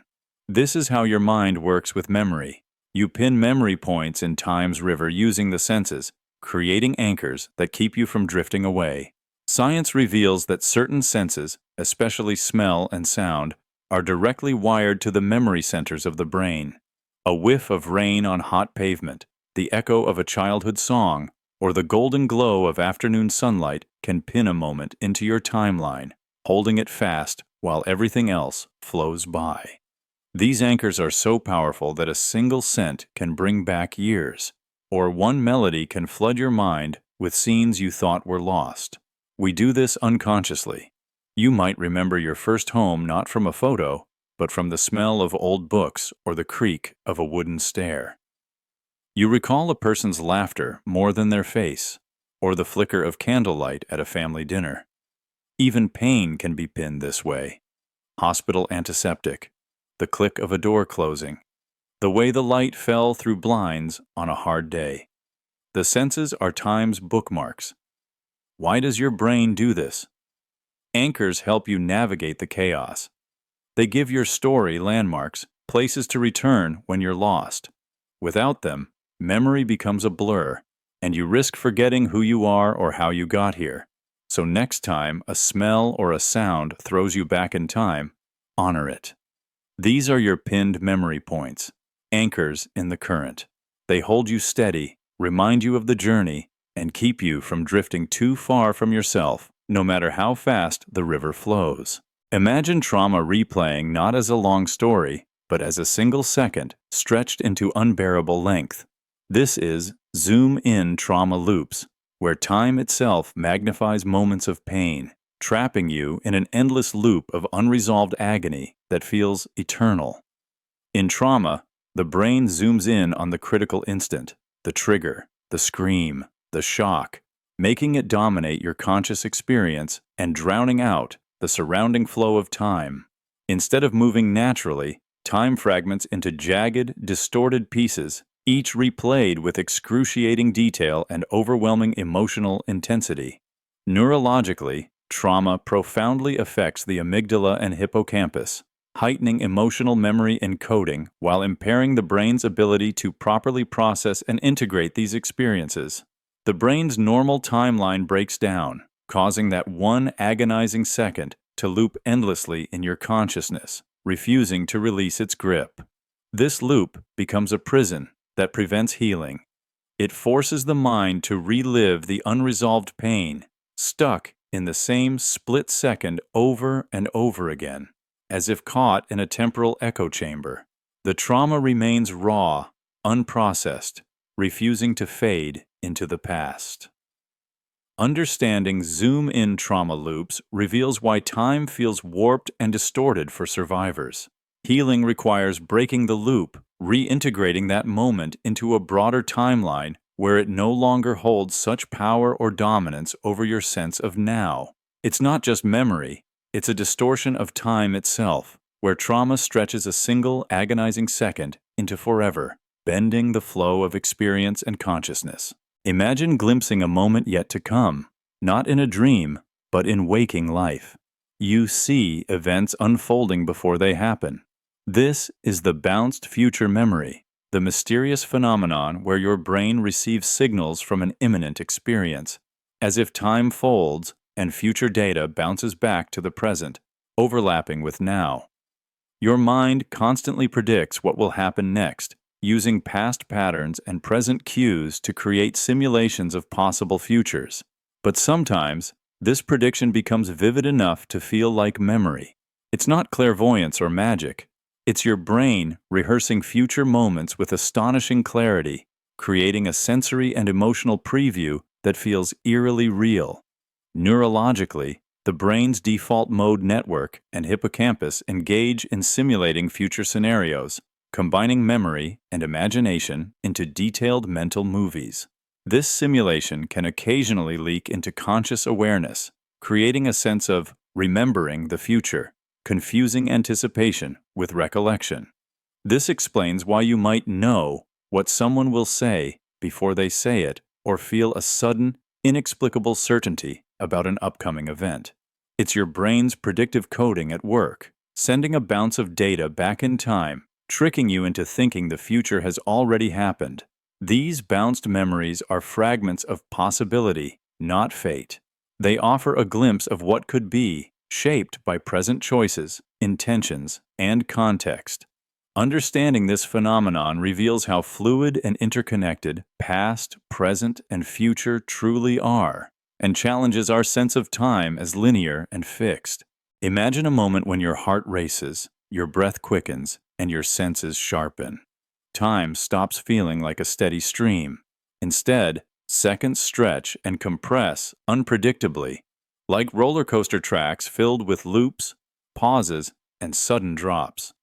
This is the adrenaline time bend. Adrenaline floods your bloodstream during intense moments, danger, excitement, or fear. It triggers your brain's amygdala, heightening awareness and altering your internal clock. This isn't just perception, it's biology. The brain prioritizes survival, recording events in fragmented bursts rather than smooth flows. Seconds can feel eternal during a crisis, yet flash by once the rush fades. Think of a car crash or a thrilling jump. You might relive each heartbeat, each detail magnified, while the actual event happens in a blur. Studies show that adrenaline alters time perception by affecting neurotransmitters that control timing in the brain. Understanding this helps explain why traumatic or exhilarating moments seem distorted in memory. So the next time you feel your world lurch and loop, know it's your brain's adrenaline-fueled time ride, wild, jagged, and unforgettable. Imagine looking back on your life and it feels less like a long story, more like a highlight reel.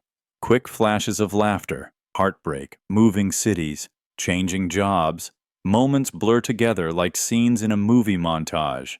This isn't memory loss. This is the montage effect illusion. It's your brain's way of optimizing playback, distilling years into snapshots so you can process what matters most. Neuroscience shows memory isn't a linear record, it's an editor with a ruthless sense of efficiency. The mind fast-forwards through routines and repetition, skipping the dull stretches in favor of emotional spikes.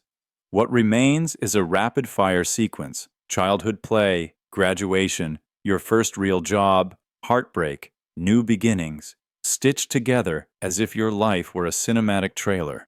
This isn't a flaw. It's how your brain conserves energy and makes sense of decades in a few heartbeats. If you had to relive every mundane detail, you'd drown in data. So your mind builds montages. Holidays melt into each other. Entire years compress to one golden afternoon. A season of struggle reduces to a single defining image. That's why nostalgia feels so fast, why entire eras seem to vanish except for their brightest or darkest fragments. The montage isn't memory's failure, it's memory's secret superpower. The full story is still there, hidden in the background, but the highlights are what you carry forward, fuel for who you are now. So if your life feels like a montage, trust it. That's your brain making sense of your journey and preparing you for what comes next. Imagine staring at a single point so intently that the rest of the world vanishes. You're absorbed in a project, a conversation, or a game. Hours pass. When you finally look up, everything outside your focus is a blur. Whole stretches of time are missing, like you blinked and the world skipped ahead. This is the paradox of hyper-focused recall gaps. The more you concentrate, the less you remember. Your mind deletes the edges, preserving only the center. Neuroscience calls this attentional tunneling. When you zero in on a task, your brain's resources flood one narrow band of experience, heightening detail, sharpening memory, but also suppressing everything else. The background fades. Minor sounds, smells, passing faces, even your own body fall away. Your internal camera zooms all the way in, and everything at the margins is lost. Think of an artist so locked into their painting that they forget to eat, or a gamer who emerges from a marathon session with only fragments of what happened outside the screen. The sharper your focus, the deeper the recall gap for everything else. You don't just forget what happened around you, you lose your sense of time. Hours shrink to minutes or vanish completely. This is why you might have vivid memories of the moment you solved a problem, but not the hours of struggle before and after. Or you recall one piercing phrase from a fight, but not how you got there. Focus edits reality, carving the world into a single, perfect dot, while erasing the road that led to it. Hyper-focused recall gaps remind us that memory isn't a mirror, it's a spotlight. What you shine it on survives. The rest is shadow, lost to time's blur. Imagine a moment so vivid, it sears itself into your brain like a sudden flash of light, unforgettable and intense. This is flashbulb memory burn, the phenomenon where significant, emotionally charged events imprint themselves with extraordinary clarity and power, leaving memories that feel etched in stone and immune to fading. These memories don't simply disappear or blur like everyday moments. Instead, they burn bright, resistant to time's erasure, glowing with the heat of emotion. But here's the twist. Though they feel perfect and unchanging, these memories evolve and change over time, shaped by repeated retelling, shifting emotions, and the natural passage of time. What remains is less fact, more myth, illuminated by a glow of false certainty. Neurologically, emotionally charged events trigger intense activity in the amygdala, enhancing memory consolidation and imprinting these moments deeply within the hippocampus. This biological imprint ensures vivid recall, often decades later. Yet, each time you recall, the memory is a reconstruction, vulnerable to distortion, suggestion, and personal bias that slowly reshape the story. That's why eyewitness accounts of the same event often conflict. Your mind unconsciously fills gaps, alters details, and reshapes the narrative to fit personal meaning and context. The memory becomes less a static photograph and more a living story, a myth that feels undeniably true, even if it's not entirely accurate. Flashbulb memories teach us about the power and fragility of human recollection. They reveal that what we remember is not a perfect record, but a dynamic, living story, lit by emotion and continuously shaped by the passage of time and the way we choose to remember. Imagine that your sense of time isn't just shaped by your experiences, but also by the echoes of your ancestors. Some of your feelings about timing, urgency, patience, anxiety may be inherited, passed down as emotional timestamps encoded in your very genes. This is the phenomenon of inherited time threads. Epigenetics shows us that trauma, stress, and significant emotional events can leave marks not only on an individual's brain, but on the DNA passed to future generations. These genetic memories may influence how you perceive and react to time, even without conscious awareness. For example, descendants of those who faced extreme hardship often show heightened vigilance and altered time perception, always alert, time seeming either to drag or rush unnervingly. Your internal clock, then, is a weave of personal experience and ancestral imprint. These inherited time threads link you to your past, shaping how you live your present moments. Understanding this helps us see time perception not just as an individual phenomenon, but a collective one, threaded through family, history, and survival. So next time you feel your sense of time skewed or out of sync, remember, part of that rhythm might be an ancient beat echoing through your veins. You've always believed you move through time, step by step, moment by moment, ticking forward like a train on invisible tracks. But what if that's not true? What if you're not traveling at all? What if time is what flows through you? Imagine for a moment that you are the clock, not just a passenger, but the vessel itself. Every second isn't something you pass, but something that passes through you. Your mind is the stage, and time is the play, acted out within the fragile walls of your perception. This is why memories feel slippery, why the future is just a shadow behind your eyelids. You aren't chasing time, you're catching it. Every laugh, every scar, every heartbreak is time flowing into the shape of your life.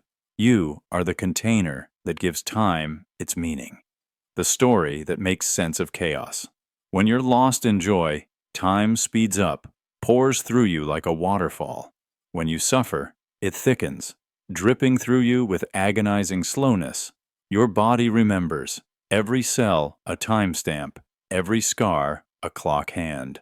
You're not just measuring time, you are time, sculpted by every instant that's ever passed through you and every instant yet to come.